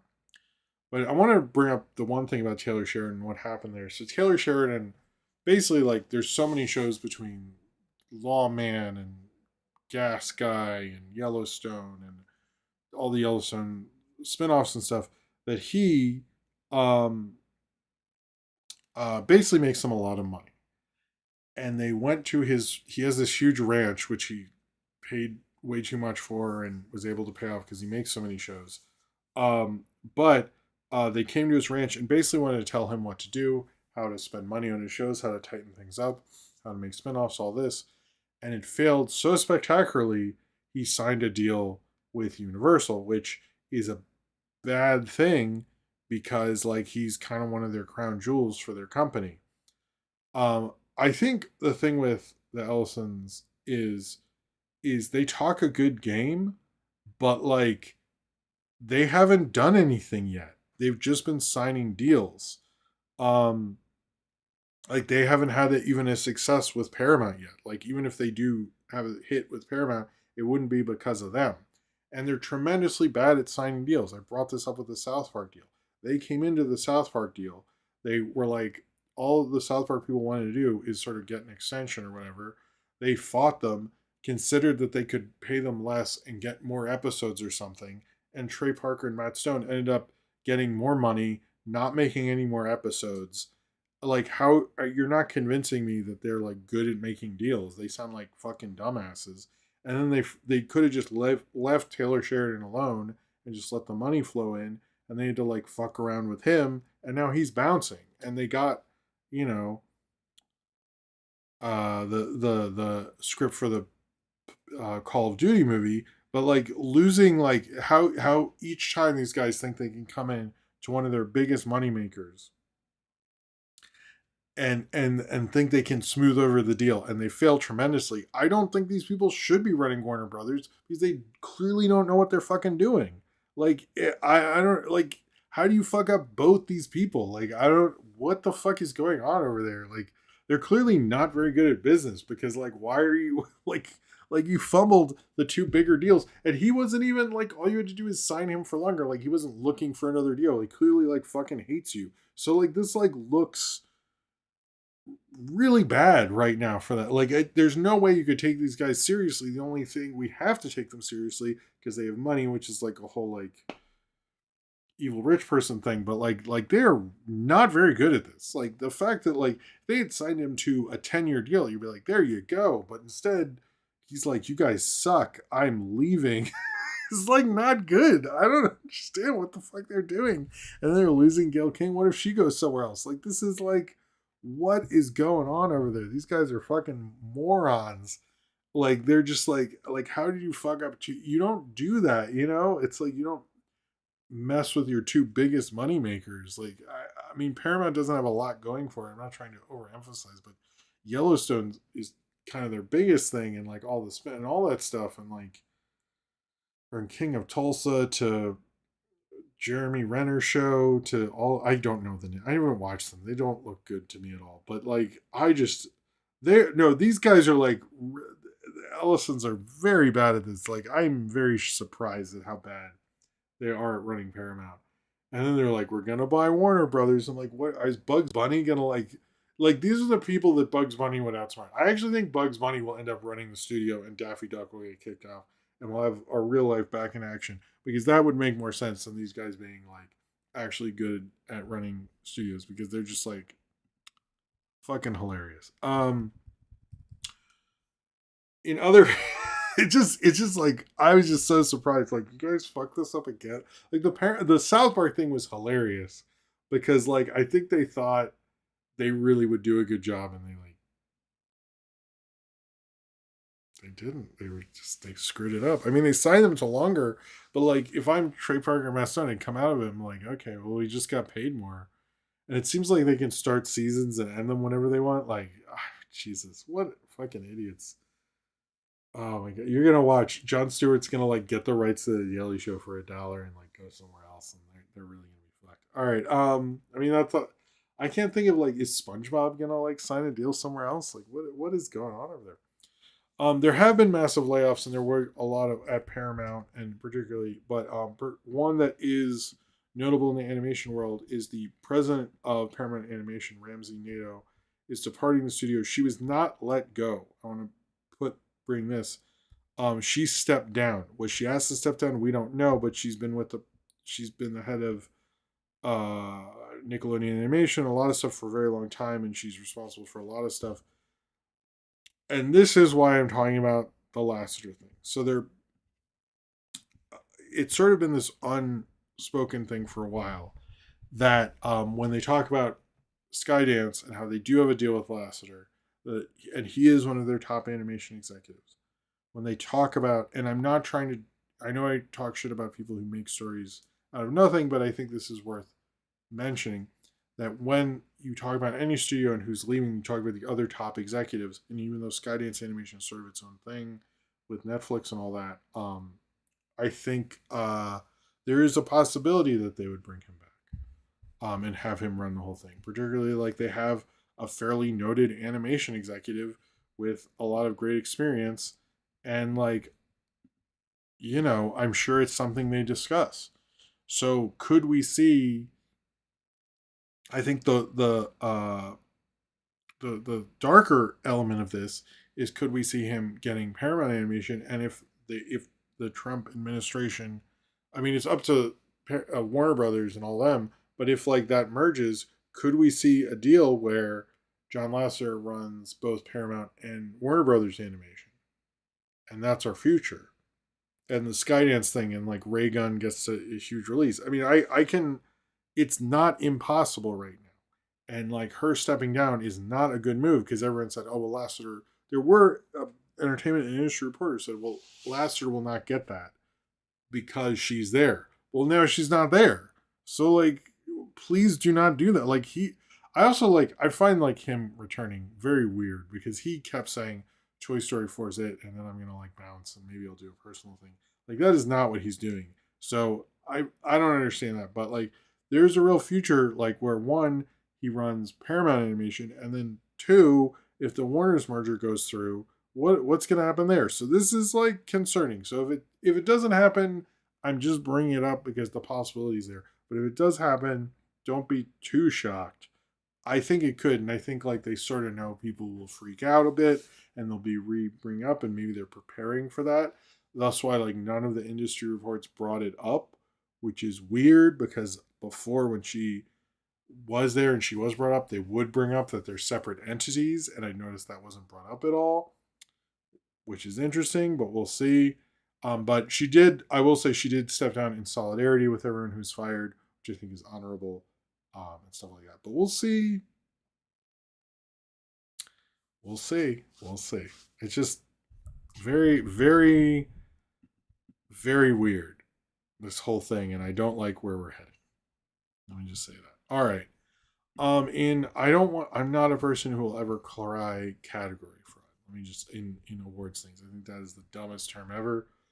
But in confusing news, let's put it that way, we learned that One Battle After Another is going to compete for a lot of comedy awards, particularly the Golden Globes. I don't look at that as a comedy. I look at that as a drama that's funny, but I guess maybe I don't know what they're afraid is going to get drama or something. But wouldn't musical and comedy like you also have to compete with Wicked? So I don't know what their plan is overall. I guess there's no like male lead that's a major contender, so maybe that works out for lead. I don't know. I don't know. And then If I Had Legs, I'd Kick You is also going up for comedy. I haven't actually seen that yet, but it's just like very weird choices. So I just thought I would mention that. Okay, so I wanted to bring up the David Fincher stuff we got with Star Wars and the canceled Star Wars stuff because we learned some Star Wars news, both for the canceled projects and other things. So, I mean, Golden Globes aren't good comedy, and like, frankly, if Naked Gun isn't a musical or comedy, uh, then like, I don't know what you're doing. You know, to me, it's like Liam Neeson should be nominated, and yeah. Hey Norbert, how's it going? That's a good first chat there. All right. So the Star Wars stuff. So David Fincher apparently, whatever his movie was going to be, was going to take place between episode 8 and 9. We don't know what it was going to be at all. Um, he did want final cut and everything like that. Supposedly, both the Fincher thing and the Adam Driver, Soderbergh, Ben Solo thing are like totally dead. There has been a lot of criticism about that. I don't think Disney will change their mind. I don't think it's a Deadpool type scenario. Um, but I am kind of wondering is when they were casting for Fantastic Four, Adam Driver did not sign on. He asked for too much money supposedly. But I'm wondering like what was the Ben Solo film the reason he did not sign on for Fantastic Four? Did he think either he's going to do the Kylo Ren movie or he's like, man, Disney sucks, fuck that. I am curious if that had anything to do with his decision. I don't think I'll get an answer to that, but I think it's, oh, I don't know. That's another like gym theory. I guess some of these are gym theories, but I think it's a decent one. The other thing is next 2 years, was it 2025? In 2 years, we're going to have the 50th anniversary of Star Wars.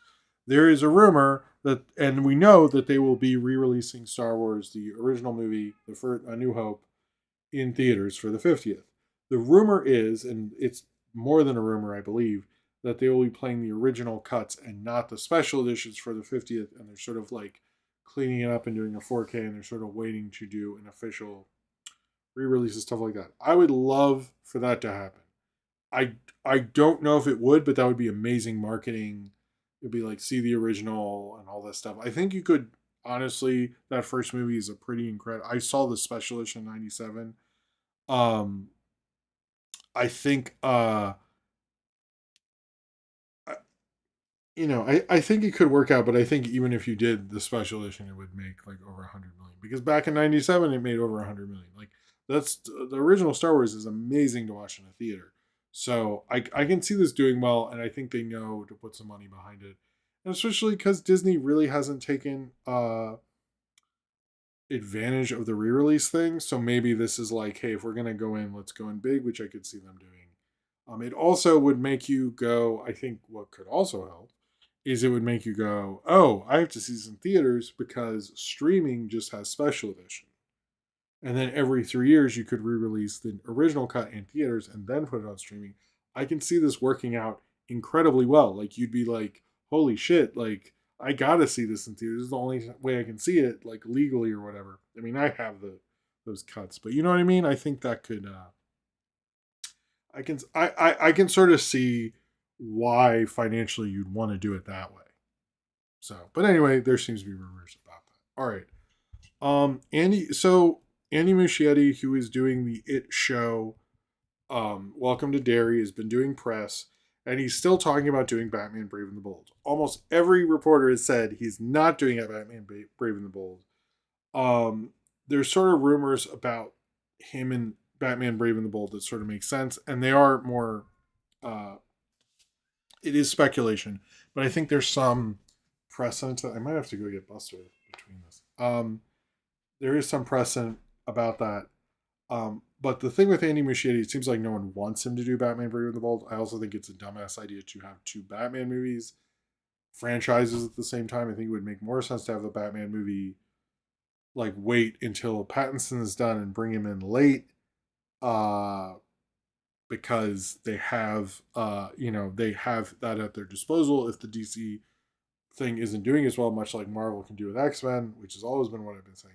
However, a lot of people brought this up is the Flash was something the studio very much wanted. They had to do a lot of reshoots, there were a lot of problems. And this might be a case, and there's no evidence to this, but a few people brought this up.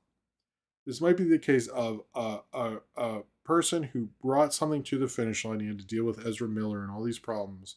He got it done. He did what the studio wanted. I sorry I say that every week.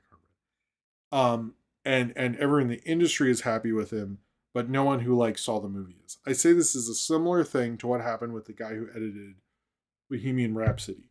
That is not a well edited movie. But the thing is like he was the one who helped finish the movie. And the studio was like, well, and the industry was like, well, you did a good job because that was a mess. And you finished it and, it made a lot of money and you showed that you could do this leadership. So here's your Oscar.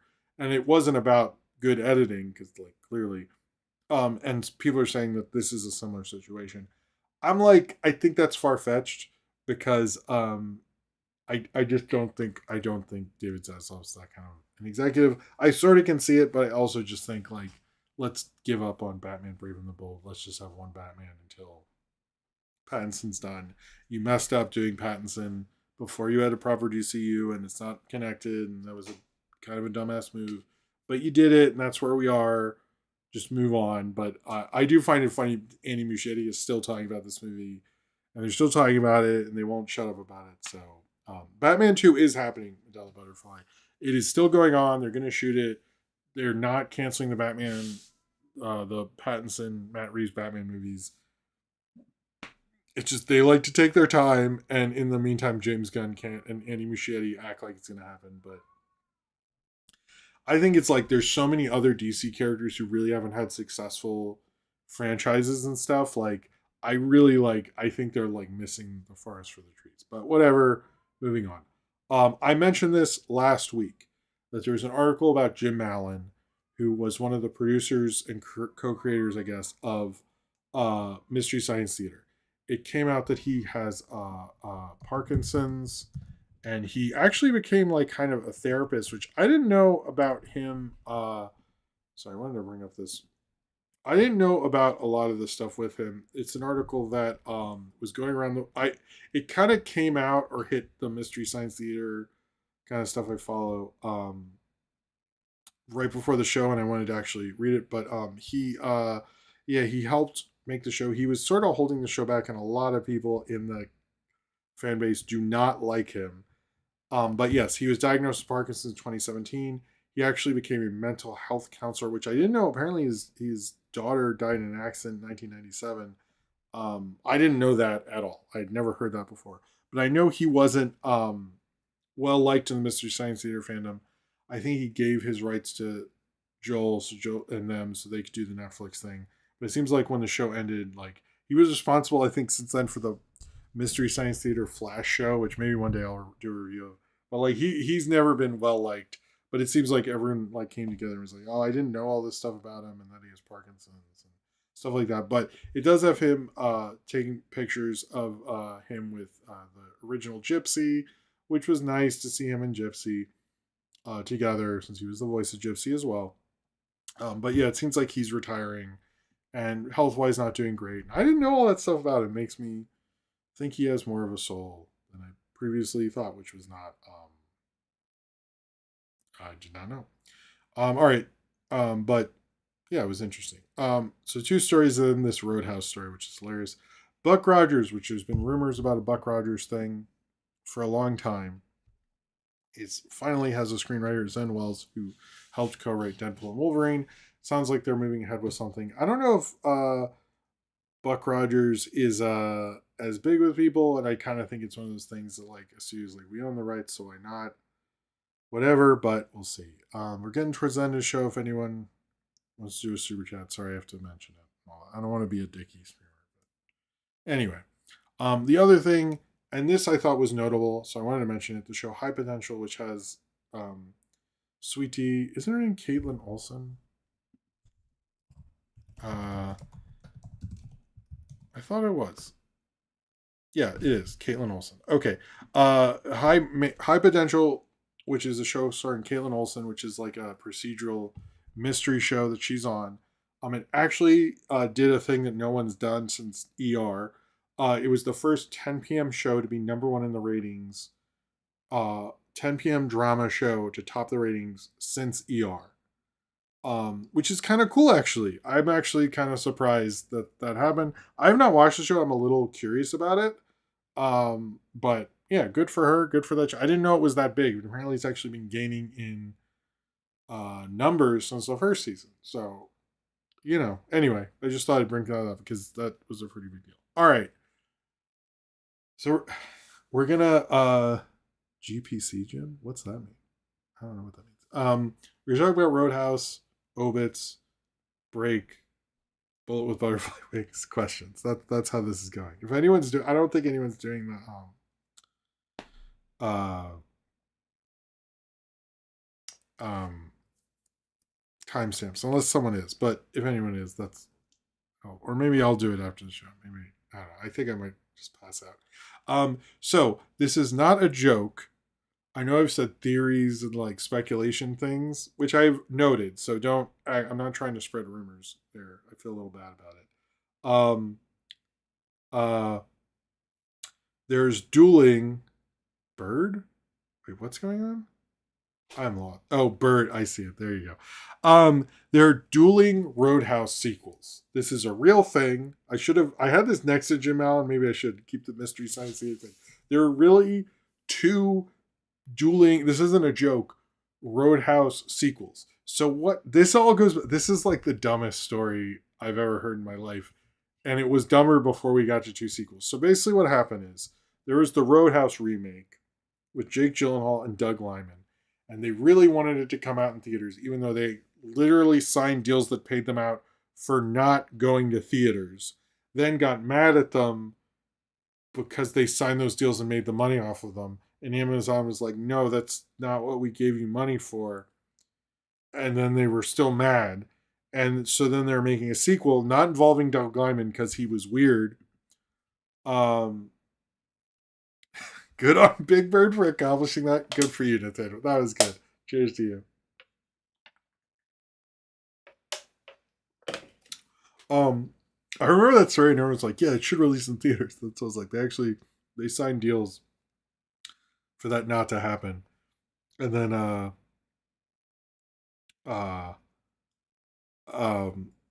everyone went, oh fuck you guys. No, GPC is Gypsy. Okay, I want to explain the GPC Gypsy thing.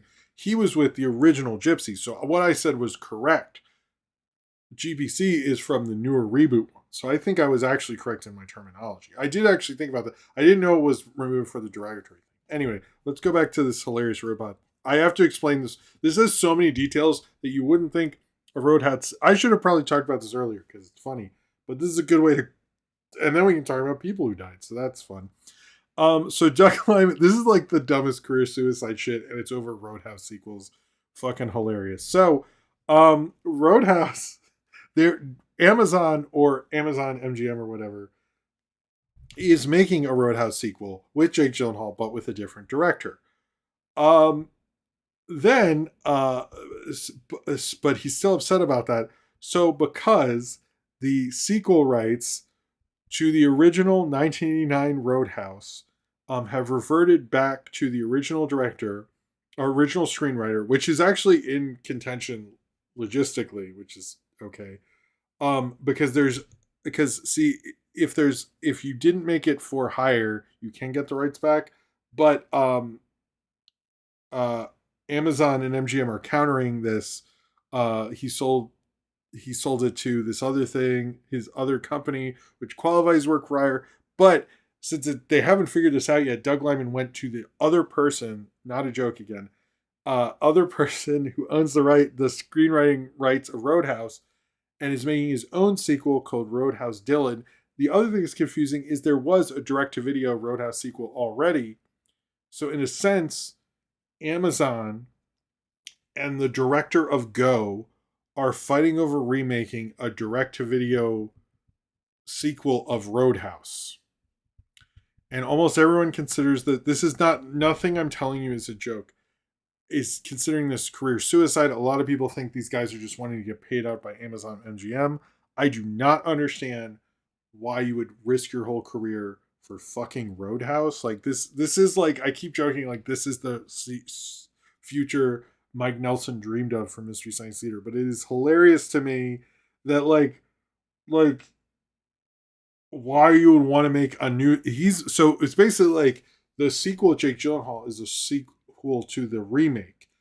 But Doug Lyman's sequel, this is very confusing. No, Doug, I had to like listen and read articles, and I'm sure I'm messing this. Doug Lyman's sequel is a sequel to the original Roadhouse. So is that Roadhouse 3 actually? This brings up so many things. If they do dueling Roadhouse sequels, I promise you, I will review not just the original Roadhouse, but the direct-to-video Roadhouse, if I can find that one. I don't know. But yes, this is a real thing. There are competing Roadhouse movies, and it's all because Doug Lyman got upset because he signed a deal that said he wouldn't go to theaters, and he was mad that that happened. I don't I don't know I don't know how to explain how this isn't stupid. Like, dude, move on. Like, if he doesn't get paid out, this is like how his career ends. This is the most hilarious way that the director of Swingers and the Board Identity ends it all over a Roadhouse sequel. Like, I didn't see that. Now I want to see it. I want to get more involved in the Roadhouse thing because this is the dumbest fucking. The story was already dumb, and he made it dumber. Like it's like he made him like it was already stupid. I love when everyone on Twitter found out, wait a minute, you signed a fucking deal already. Are you kidding me right now? And then, and then they keep, it's like you can't let this go. What a fucking idiot. All right. Austin said, isn't there already a bad Roadhouse suit? There is, apparently. Maybe I should watch the trailer. Choose you, Austin. Here's what I want. I want Doug Liven's on Tubi tomorrow. I want that. And then the others on like Prime. Jesus, what a bunch of idiots! Like I don't understand. Well, Amazon MGM are not idiots. It's just Doug Lyman. I like that Jake Gyllenhaal is like, I'm out of this stupid shit now, and, and Doug Lyman's like, no, I'm not letting this go. I'm like, dude, make something else. Like that was embarrassing already, and you're making it more. It's like when someone won't admit they're embarrassing, and they just like keep doing embarrassing shit, and you're just like digging a hole, and it's so fucking stupid. But yeah, this is a real story. I'm not. It's a real thing. I just don't. Hey, rock and roll. I just don't know. Like I will keep you updated on the dueling Roadhouse sequel fight. But yeah.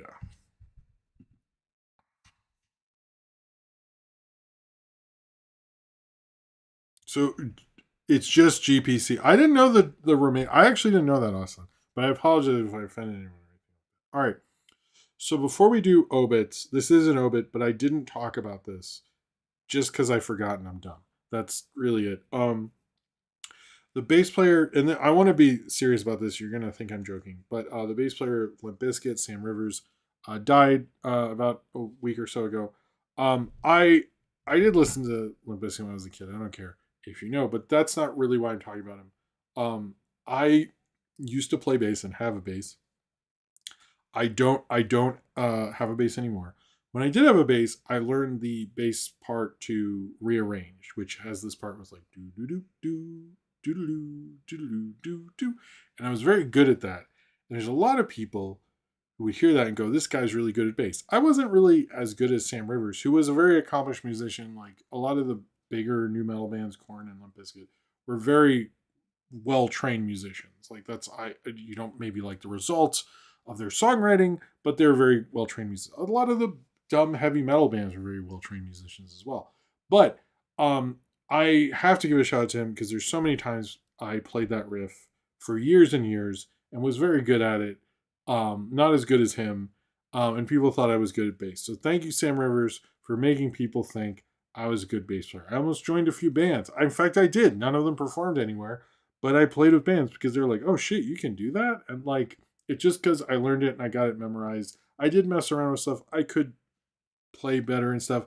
And it's really like it was a riff that gave me a lot of confidence. So like thank you to Sam Rivers. I felt bad that I forgot that because it was kind of a part of my teenage years, that rearranged riff. I don't love that song. I don't really listen to Limp Bizkit. I think all their songs are kind of dumb. I think break stuff is universal because well, everyone gets mad and stuff. But the rest of them are embarrassing. But like I will give this to him because he deserves it. I actually think they're cooler now because Fred Durst was in I Saw the TV Glow and they're like generally cool people. But yeah, I just you know what I don't care if I'm being cool. I don't care if I'm being not cool or whatever. Like I will admit that that was a big part of my teenage years and playing that and like so many people still bring that up to me years later and not that I was really that good or anything like that, but I felt bad not mentioning him because it was his riff and he played it and he played it very well and he deserves. I think because it's part of my life, he deserves the credit for that. And RIP to him. I was shocked to learn that he died, and he was a founding member, and I think with him the entire time. So RIP to Sam Rivers. Next up, we have June Lockhart, who I think was considered everybody's mom, who's the mom in both Lassie and Lost in Space. I always looked at her as a mother figure. I always thought she was really good. A really good actress. Lost in Space is fun. I used to watch it a lot, and I don't watch it all anymore. But I think she epitomizes that kind of '50s mom sensibility flawlessly, and just I believe was a nice person. I don't know about much personally. But R.I.P. to her. She was 100, which is like holy shit. And then Prunella Scales, who is one of the actresses on Faulty Towers. I gotta say, with her, wasn't she the one?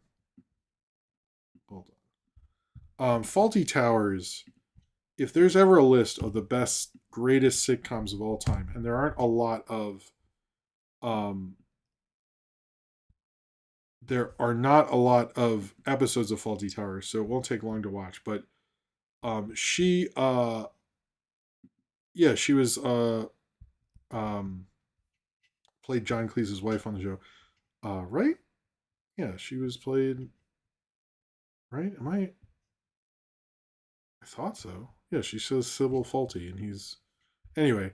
That is one of the greatest sitcoms of all time. To me, John Cleese. I mean, he sucks as a person now, but like he was a part of two at least legendarily great shows. Flying Circus, obviously, but Faulty Towers deserves a lot of credit. I know. I don't know if it's as big in America now, but that is like a pretty perfect TV show, and she was a major part of that. If you've never watched Faulty Towers, seriously do it. Every time I rewatch it, I'm like, man, this is like fairly flawless, and people love the Germans episode specifically. But she was a legend in her own right. Sorry to see her go. I think anyone from Faulty Towers, which was an amazing show and deserves a lot of credit. If you never watched Faulty Towers, like seriously, probably one of the great TV shows of all time, 100%, and definitely one of the greatest. I would say in the top 10 or 20 or whatever. Definitely. I mean, but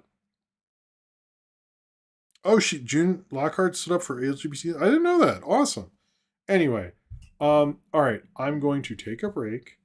Then we're going to talk about Smashing Pumpkins Bullet with Butterfly Wings. I will talk a little bit more about why I'm doing it and my whole deal with that. I'm sorry I didn't mention it before, and we're running late, but whatever. Who fucking cares? I will let me put the sorry. Let me put Ace the Wind Rider's bumper up here and play some music, and I'll be right back after this.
Okay, I'm back. And I guess it is officially Halloween, so happy Halloween to everyone. Thank you for spending at least the beginning of your Halloween with me here on the show.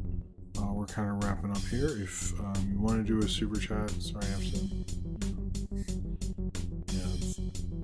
Yeah, gotta keep it going. So if you want to do that before the end of the show, this is your last chance. But I don't think I'm excited for tomorrow.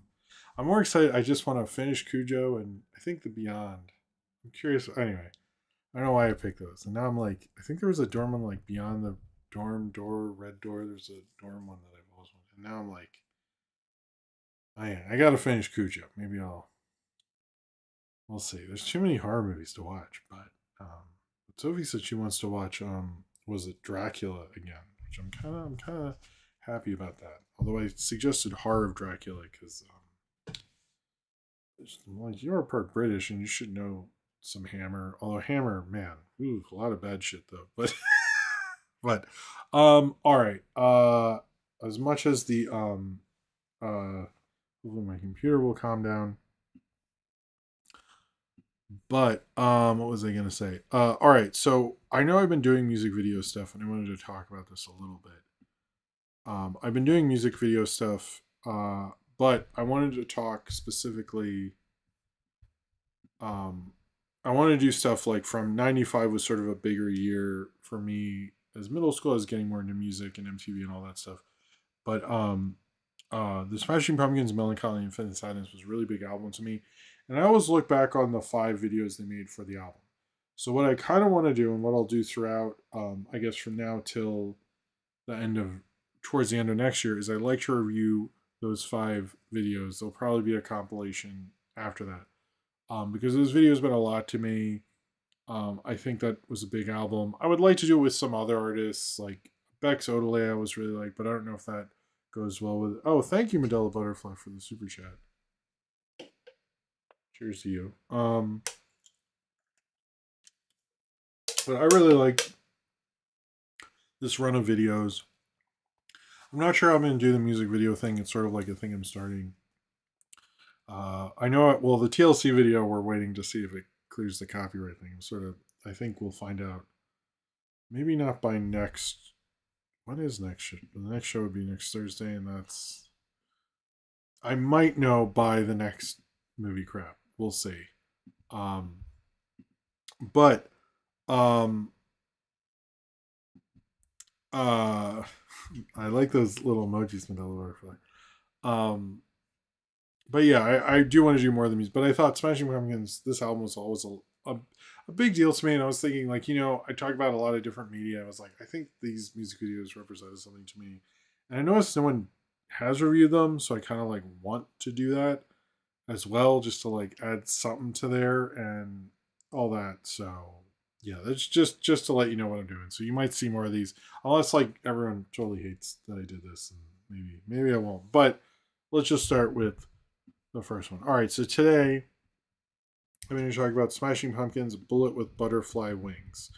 Now, this is directed by Sam Baer, who I think is most famous for directing probably one of the biggest music videos of all time, that being "Smells Like Teen Spirit." He was also a big alternative music director back in the day. Specifically, he directed "Blind Melon's No Rain." He directed a ton of like grungy looking music videos. He would later do the Green Day's a bunch of the American Idiot music videos as well. But he was kind of notorious for a particular sort of style, which is I think why they picked him for this video purposely. This is very much a big, what a big rock and roll big MTV video was at the time. I would say you can compare it to like what Metallica did with the Load music videos and stuff like that. Uh, but um, you might, and I do think like the Mud People and the words on it, and Billy Corgan. This is the first time I saw the Zero shirt, and I remember all the and the Zero shirt was cool, and I never got a Zero shirt. Part of me is like, maybe I should get a Zero shirt. It was always cool. Now I'm like old, and so, I don't know. Maybe I should. Maybe I should at some point. But this was like a big video, and like at first it was like, is James Eha? I thought it was Billy Corgan and two women, and I was not. It was not. Um, I will do Thriller eventually. Don't worry. Thriller is probably gonna be its own thing. Sorry. Um, it's but James Eha's not a woman and stuff. He's just very androgynously dressed. However, there was a fact that like this was a big song and people like, oh, it represents the rage of people and all this stuff. But then I learned there was an interview with Billy Corgan on the Howard Stern show, and Howard Stern asked him, this does go somewhere. This will change a lot if you don't know about this. Howard Stern's like, why don't you make stuff like Disarm? Like that song is so beautiful and so wonderful. And Billy Corgan wrote a lot of good, like slower, not as hard rock songs as well that did very well and like got played a lot more hits. But he admitted that the record company and management and bigger management in the record industry all said they didn't want him to do the slow songs. They wanted him uh they were like, we want you to make songs that, as he said, sold more sausages. And effectively everyone was like, you need to make more of these type of songs that'll be big hits and stuff like that. And he's like, it was a big hit, and it was purposely written to make people buy, as he says, more sausages. Like he purposely, artistically made a hit because he was told that's what people want from you. He said, if that's what people want from me, that's what I'm going to do. And I do think that kind of changed my perception because they never really worked with someone like Sam Bear. If you look at their other video work, it doesn't really make sense. It feels like we're making the big commercial music video because we want to have the big commercial hit. And then they did. And that was never really that band. They're always kind of like, let's do our own thing. But it's like, I kind of think it's like watching a band lean into being really commercial and big and stuff. And it's kind of interesting when you know that because why would they hire Sam Bear and makes all these like I think he made this video sort of with garbage without the mud people and stuff, but like it purposely like everyone's all like I find this very fascinating actually because like it really changed my whole perception of this song because I kind of had grown out of it when I was a kid. I thought it was really cool, and I know it's like their bigger hard rock song, and I think it won a Grammy for hard rock performance. I think it was the only Grammy they won for Melancholy Infinite Sadness for this. But it's like kind of like I don't think it's a big statement, and he is like it's fine that people really like it, but for him it was like I need a thing that'll sell sausages, and I think the thing is like this was a double album which people were not doing at the time. It was a big artistic statement. He had to make something that would be a big hit that would help the band, that would shut up his management, and everyone who was an influence over him told him he should be doing, and he did it. And I do sense a hesitation from him in interviews that he did it. You know what I mean? Like it's not like he um I think artistically this is not where he would have gone naturally. It's where his management and the culture and stuff wanted him to go. And so he leaned into it and did it. And this is like a huge song and we all still talk about it. But it's interesting artistically to see someone go, I purposefully need to do this because this is what I'm supposed to do. And then he did it, and it looks like it's what it's supposed to do, but it kind of has this like disingenuous quality to it. But I kept seeing this thing like people. I saw somebody in a couple quotes of this. People said a generation screams. I keep seeing there's a generation that's screaming in rage. It's like a generation screams. I keep seeing that, and I'm like, I don't know if this is a generation screams. I think this is a generation learns how to pay rent. Um, that's really what this is. I think it's really good at it. I think Darcy looks really cool in this video. I think Sam Bear is really good at moving the camera around. I think it's some of his best direction moving it around. The mud people look cool. Some of the coverage on that isn't great, I'll be honest with you. James Eha looks really neat. Billy Corgan looks cool with a zero shirt. Jimmy Chamberlain. They all look awesome. They did a great job at doing it. I don't think they sold out. I think they bought in and they did it very well.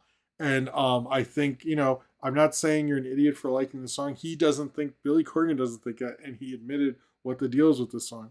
And I think this video, and I think everyone did it very well and professionally and made a tight video, and I like all the imagery from it and all the mud people and stuff. But it's entirely fascinating. I think of all the other videos, they had this like conceptual, interesting, weird idea. And this one is like, okay, well, we need to have like a big video for MTV. We have to do this. And I don't think they completely did what everyone's doing, but I sort of do think they modeled after that. Even though I watched them in interviews say you shouldn't just mimic what everyone else is doing. I think they like intentionally leaned into it, but ended up doing it really well. And that is Bullet with Butterfly Wings. When you lean into something and you're purposely making a hit, and what if you're good at it? And, you know, in a sense, the world is a vampire because, you know, you have to suck it up sometimes, and you know sometimes I guess it works out, and it worked out here. I do like this song. It represented something a lot to me. As a kid, I remember asking my guitar teacher because of this video, I actually thought like the amps were so loud and the vibrations so much when they do this like thing with their guitars. It was like because it was so loud, and he goes, no man, that's like not real. They like do that. People just do that to look cool. Disappointing to learn that. Anyway, I don't know if anyone knew that, but that's true. I think this is a good video. I think Sam Bear directed the shit out of it. I actually used to work with his brother. Josh Bear is a cool guy. I've never met Sam Bear though. But I think it's a cool video. I think it all worked out very well. But knowing that it was sort of, as he says, his song to sell more sausages, he did a very good job, and he sold a lot of sausages. So I guess mission accomplished there. All right. I don't know if anyone expected that take on it, but I mean, a little bit with criminal. I do, yeah, I would agree with that. The criminal thing. I'm sorry if the stream always seems to do in the sections that I'm going to use to cut up later into a separate thing. I love that. I love it that does that. All right, we're going to do the Patreon questions first. I'll just write questions below, and then we will get out of here. Um, okay, let's do because Sinram did the timestamps last week. Let's do it him first. Do you think that Tubi ought to introduce an ad free tier for a monthly sub fee, or do you prefer Tubi the way it is? I prefer Tubi the way it is. I know like Roku tried to release sort of an answer to that called Howdy, which hasn't really taken off. I'm okay with it. Ads don't bother me as much as most people. Um, so I don't know, but I don't think they should. I really hope none of them do that. Nathaniel Foga asks, "What's a video game character you'd personally like to see a cartoon about?" I wouldn't mind a good Cubert. I'm not as well known with the video games, so there's like, I know we have Portal. Um, so maybe that one. Um, Killer Instinct. I don't know. I'll stick with Qbert. I used to play a lot of Qbert. I used to have an emulator. I haven't done that in a while. All right, Jordan Richard said, "Who were and are some of your favorite late night hosts, and how often do you watch them?" Presently, Seth Meyers. I really do like Seth Meyers a lot and what he's doing. I'd say he's probably the best of what we're doing. I like the Amber Ruffin show a lot. Unfortunately, it's not on anymore. And obviously, like Space Ghost, I like Conan a lot. Letterman, I like the older stuff. I don't like him now. And yeah, I think that answers it. And then Austin, the final Patreon question. Jim, another busy day. Hope you're well. I imagine it was a spooky, good episode of movie crap. My question is, what movie scared you as a child? Um, I will answer this and say it was Ghostbusters 2. I really freaked out when the guy stole the baby because I guess I knew kind of the social. I mean, I don't know if I could contextualize it when I was a kid, but the social idea that like you don't hurt babies, and I always thought babies, the safe, cute thing. And then when the guy comes in and swoops the baby and stuff, that like I ran into my mom crying. So that was like that really upset me as a kid. Ghostbusters too. To answer that, Embletti, you're right. He did direct the Nightmare on Elm Street remake, which nobody likes. I never saw it. I don't think. But I don't think he was. I don't know if he's like. I don't know. Some music video directors can transition into directing movies and some can't. Some are Spike Jones, some aren't. Cornbread, what's wrong with you? Clock strikes 12 and turns over to Halloween, and you instantly start talking about smashing pumpkins like some kind of delinquent. Lead the courts alone. Well, I think at that time they were the Smashing Pumpkins. So I think at first, I'm not sure how it works with that, but yeah, you're right. All right. Zane Powers, are the Simpsons forcing the voice actors to keep working, and the show must end because they have to retire rather than keep willing to do the show? I don't know. I think in other countries, a lot of them have retired, and they're just America. I mean, it feels like that. It feels like it's never going to end, and then people are going to be weird about it. Anyway, Pup says you come home one day and find some random dude raiding your fridge. What devil do you make a contract with to get rid of that guy? You could make one up. It's cool. I mean, I think my fists are enough of a devil in that case. Um, Probably just Chainsaw Man because that guy's cool. Maybe like man, the Bomb Devil though that was nuts. Maybe Knife Devil. No, I would just like the chainsaws. To be honest, I can't think of a cooler one, but that would freak me out. I don't want to make a deal with the devil though. Embla T. Doug Lyman is competing with the Roadhouse sequel. Meanwhile, there's an All You Need Is Kill animated movie out there. You think he should think about doing Edge of Tomorrow 2 instead? Actually, that's a good point. That's more of a threat. Why doesn't he care about that?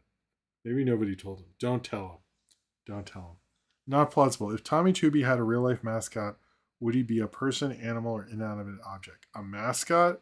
Tommy Tooby would be an inanimate object. It would probably be his water bottle that you're not sure what's in there. Medela Butterfly, favorite horror host, like Elvira or Joe Bob Briggs. Sven Gulli presently and Gwen Gulli. Say Sven Gulli and Gwen Gulli presently, but then Elvira. Elvira is 3 years over. But Emblood T S. I like. Where do we go? Oh, I saw Nightman. Nick Nocturne had a cameo. I didn't know that in Shelby Oaks, which made me go, "Whoa!" Which YouTuber cameo on a feature that made you go, "Whoa"? Which YouTuber cameo? I can't think of. Wasn't one of them in Five Nights at Freddy's? That didn't make me go, "Wow." Oh, actually, in the Ninja Turtles, where Mr. Beast was the racist against the Ninja Turtles, that surprised me. Zane Powers, Rogue Likes or Rogue Lights? I don't know what that means. Likes, I guess. Nathaniel Fogo, favorite straight to video sequel? Huh. Uh. Huh. I can't think of a favorite direct to video movie would be one of the Batman animated series ones, but sequel. I don't know. That's a good question. I'm gonna say Batman Sub Zero, pretending that's a sequel. Austin, why did Pee Wee never team up with the Scooby Gang? I don't know. That's a good question. And Blood Tea, probably because they were not big at the same time. It never really worked out as well. Oh, come on, YouTube. You're really fucking up tonight at the end here.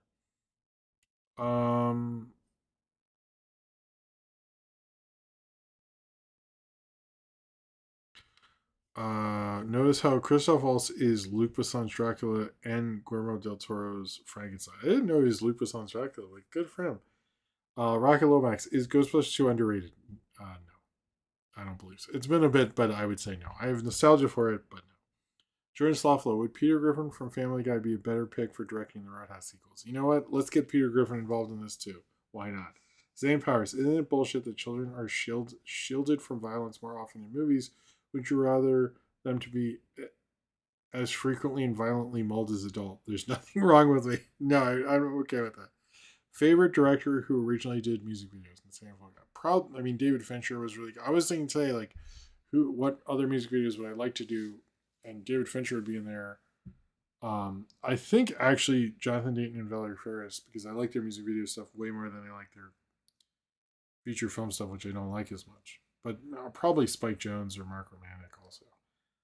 Cornbread, from Five Nights at Freddy's to Black Phone 2, Night Swim, Imaginary, Afraid, Speak No Evil, House of Spills, Wolfman, The Woman in the Yard, Drop, Megan 2, and The Lost Bus. Which of these could have been number one? I think Megan 2 surprised people. Apparently it's doing well on streaming. I was surprised. I was surprised Night One did. I never saw Woman in the Yard. Supposedly was good. So I'm gonna throw so many eggs at people. Embla T question: Alex Price directed Tilly Norwood, comparing him to cartoon characters. Is he a big? I didn't know Alex Price said that. Man, what a disappointing guy. All right, not plausible. What's your favorite animal? Cat, obviously. The same powers. Do you hope the Buck Rogers movies will be awesome, expensive blockbusters like Rolling Ranger and Green Hornet to cash on nostalgia for 80-year-olds? I don't really. To me, like this would work as a cartoon show, but not. I don't understand why these studios want to do this shit so much. What? It's like whatever. Cornbread question. This is a joke. I'm a big Halloween person, so should I wage a war against anime because you're sacrificing tomorrow's daily question for the stupid nerd shit? Should I hope they all fall? Okay, I was thinking about this when I took a break. Let's. I will ask the anime thing on Monday. Let's have it be a Halloween thing tomorrow. I realize that's a stupid. Uh, that's a stupid. That was a dumbass idea. I forgot what tomorrow is. Tomorrow or today is. Boo. So it should be Halloween related. I apologize. Anime thing will be at some point soon. I should not hype that up the way I did. That was stupid. I apologize. I do feel I was like gonna message the. I was gonna be like, maybe we should not. That was a dumb idea. All right. Do you prefer prestige 10 episode seasons where they're all amazing, or 24 seasons with not misses in there? I don't mind the 24 thing. The 10 thing, I don't. I'm kind of okay with whatever, as long as it works. I don't care. It's like the season thing. It really depends on what I'm feeling. Not plausible. Why am I not allowed to pet the jaguar at the zoo? Does it have anxiety or something? Nice. Same powers. What franchise would you do a smash or pass for? I don't. What? Also, what is 6-7? I was gonna look that up. Maybe I'll look that up at the end. Question. So after the stream, you're going to throw eggs and TP house. Fuck yeah. Cornbread. Should they keep doing the Treehouse of Horror Presents, or should they just not tackle more ambitious topics like it because they can't cramp it into a 3 segment episode? To me, it's like I just think like doing the presents thing is a little weird because like if there's another like horror reason or something, but like going away from Halloween, like because a lot of people like Disney Plus doesn't even list them, so it's like why? Right when I checked last time they didn't. So to me, it sort of do something else. Same powers. Can we make everyday Halloween so we can get you off that filthy, corrupting anime and keep you watching real cinema like Tron Ares and Wish instead? No, no, it's okay. It should be a Halloween question. The anime thing can wait. It was a dumb idea. Wait, no one knows what 6-7 is? Hold on. I'm gonna look it up right now and then this will be the end of the show. 6-7 meaning. I don't want to. I'm not looking up the end. Okay, Wikipedia. I'm not looking at the AI thing. Is an internet move and slang term that emerged in early 20th Instagram. This is the coolest way to find out what this is. Um, okay, the phrase originated from the song "Dot Dot" by Skrilla, who looks older than me in this photo, which became popular in video edits, especially. Okay, the meme was popularized. Okay, became known after showing him yelling the dream. So it's a basketball thing? This oh wait, Business Insider considered the meme to be part of the wider brain rot phenomenon. The spread of media considered to be of poor quality. Okay, so the original thing is dot dot 6-7. Said I know we dying. Oh my god, 6-7. What is it? Just like the median number remains ambiguous. Okay, it doesn't mean anything. Just like how tall this guy is. Oh, and there's a hand gesture. There's a video. I'm gonna watch it. Let's see. Why are they doing this thing with it? I don't understand this. I just read this whole thing. Spread offline contact. It okay. 6-7 identifies the slang term is allowed to spread in offline content, especially in schools. What the fuck? I I don't. That's not it. It's so. It's just. It doesn't even mean anything. Because I keep people like, oh, they were making 6-7 jokes. How can you make jokes about this? I don't understand. Like, it's just like somebody's tall. I've recently learned. I know I am tall, but like height really matters to people. Like I didn't know this, and like it's like really ruined the world for me. I'm just gonna be honest. All right. Question: Scream. I like the first one. I do need to do a better review of that. That should have happened. Reiki says, "What kind of anime are you into?"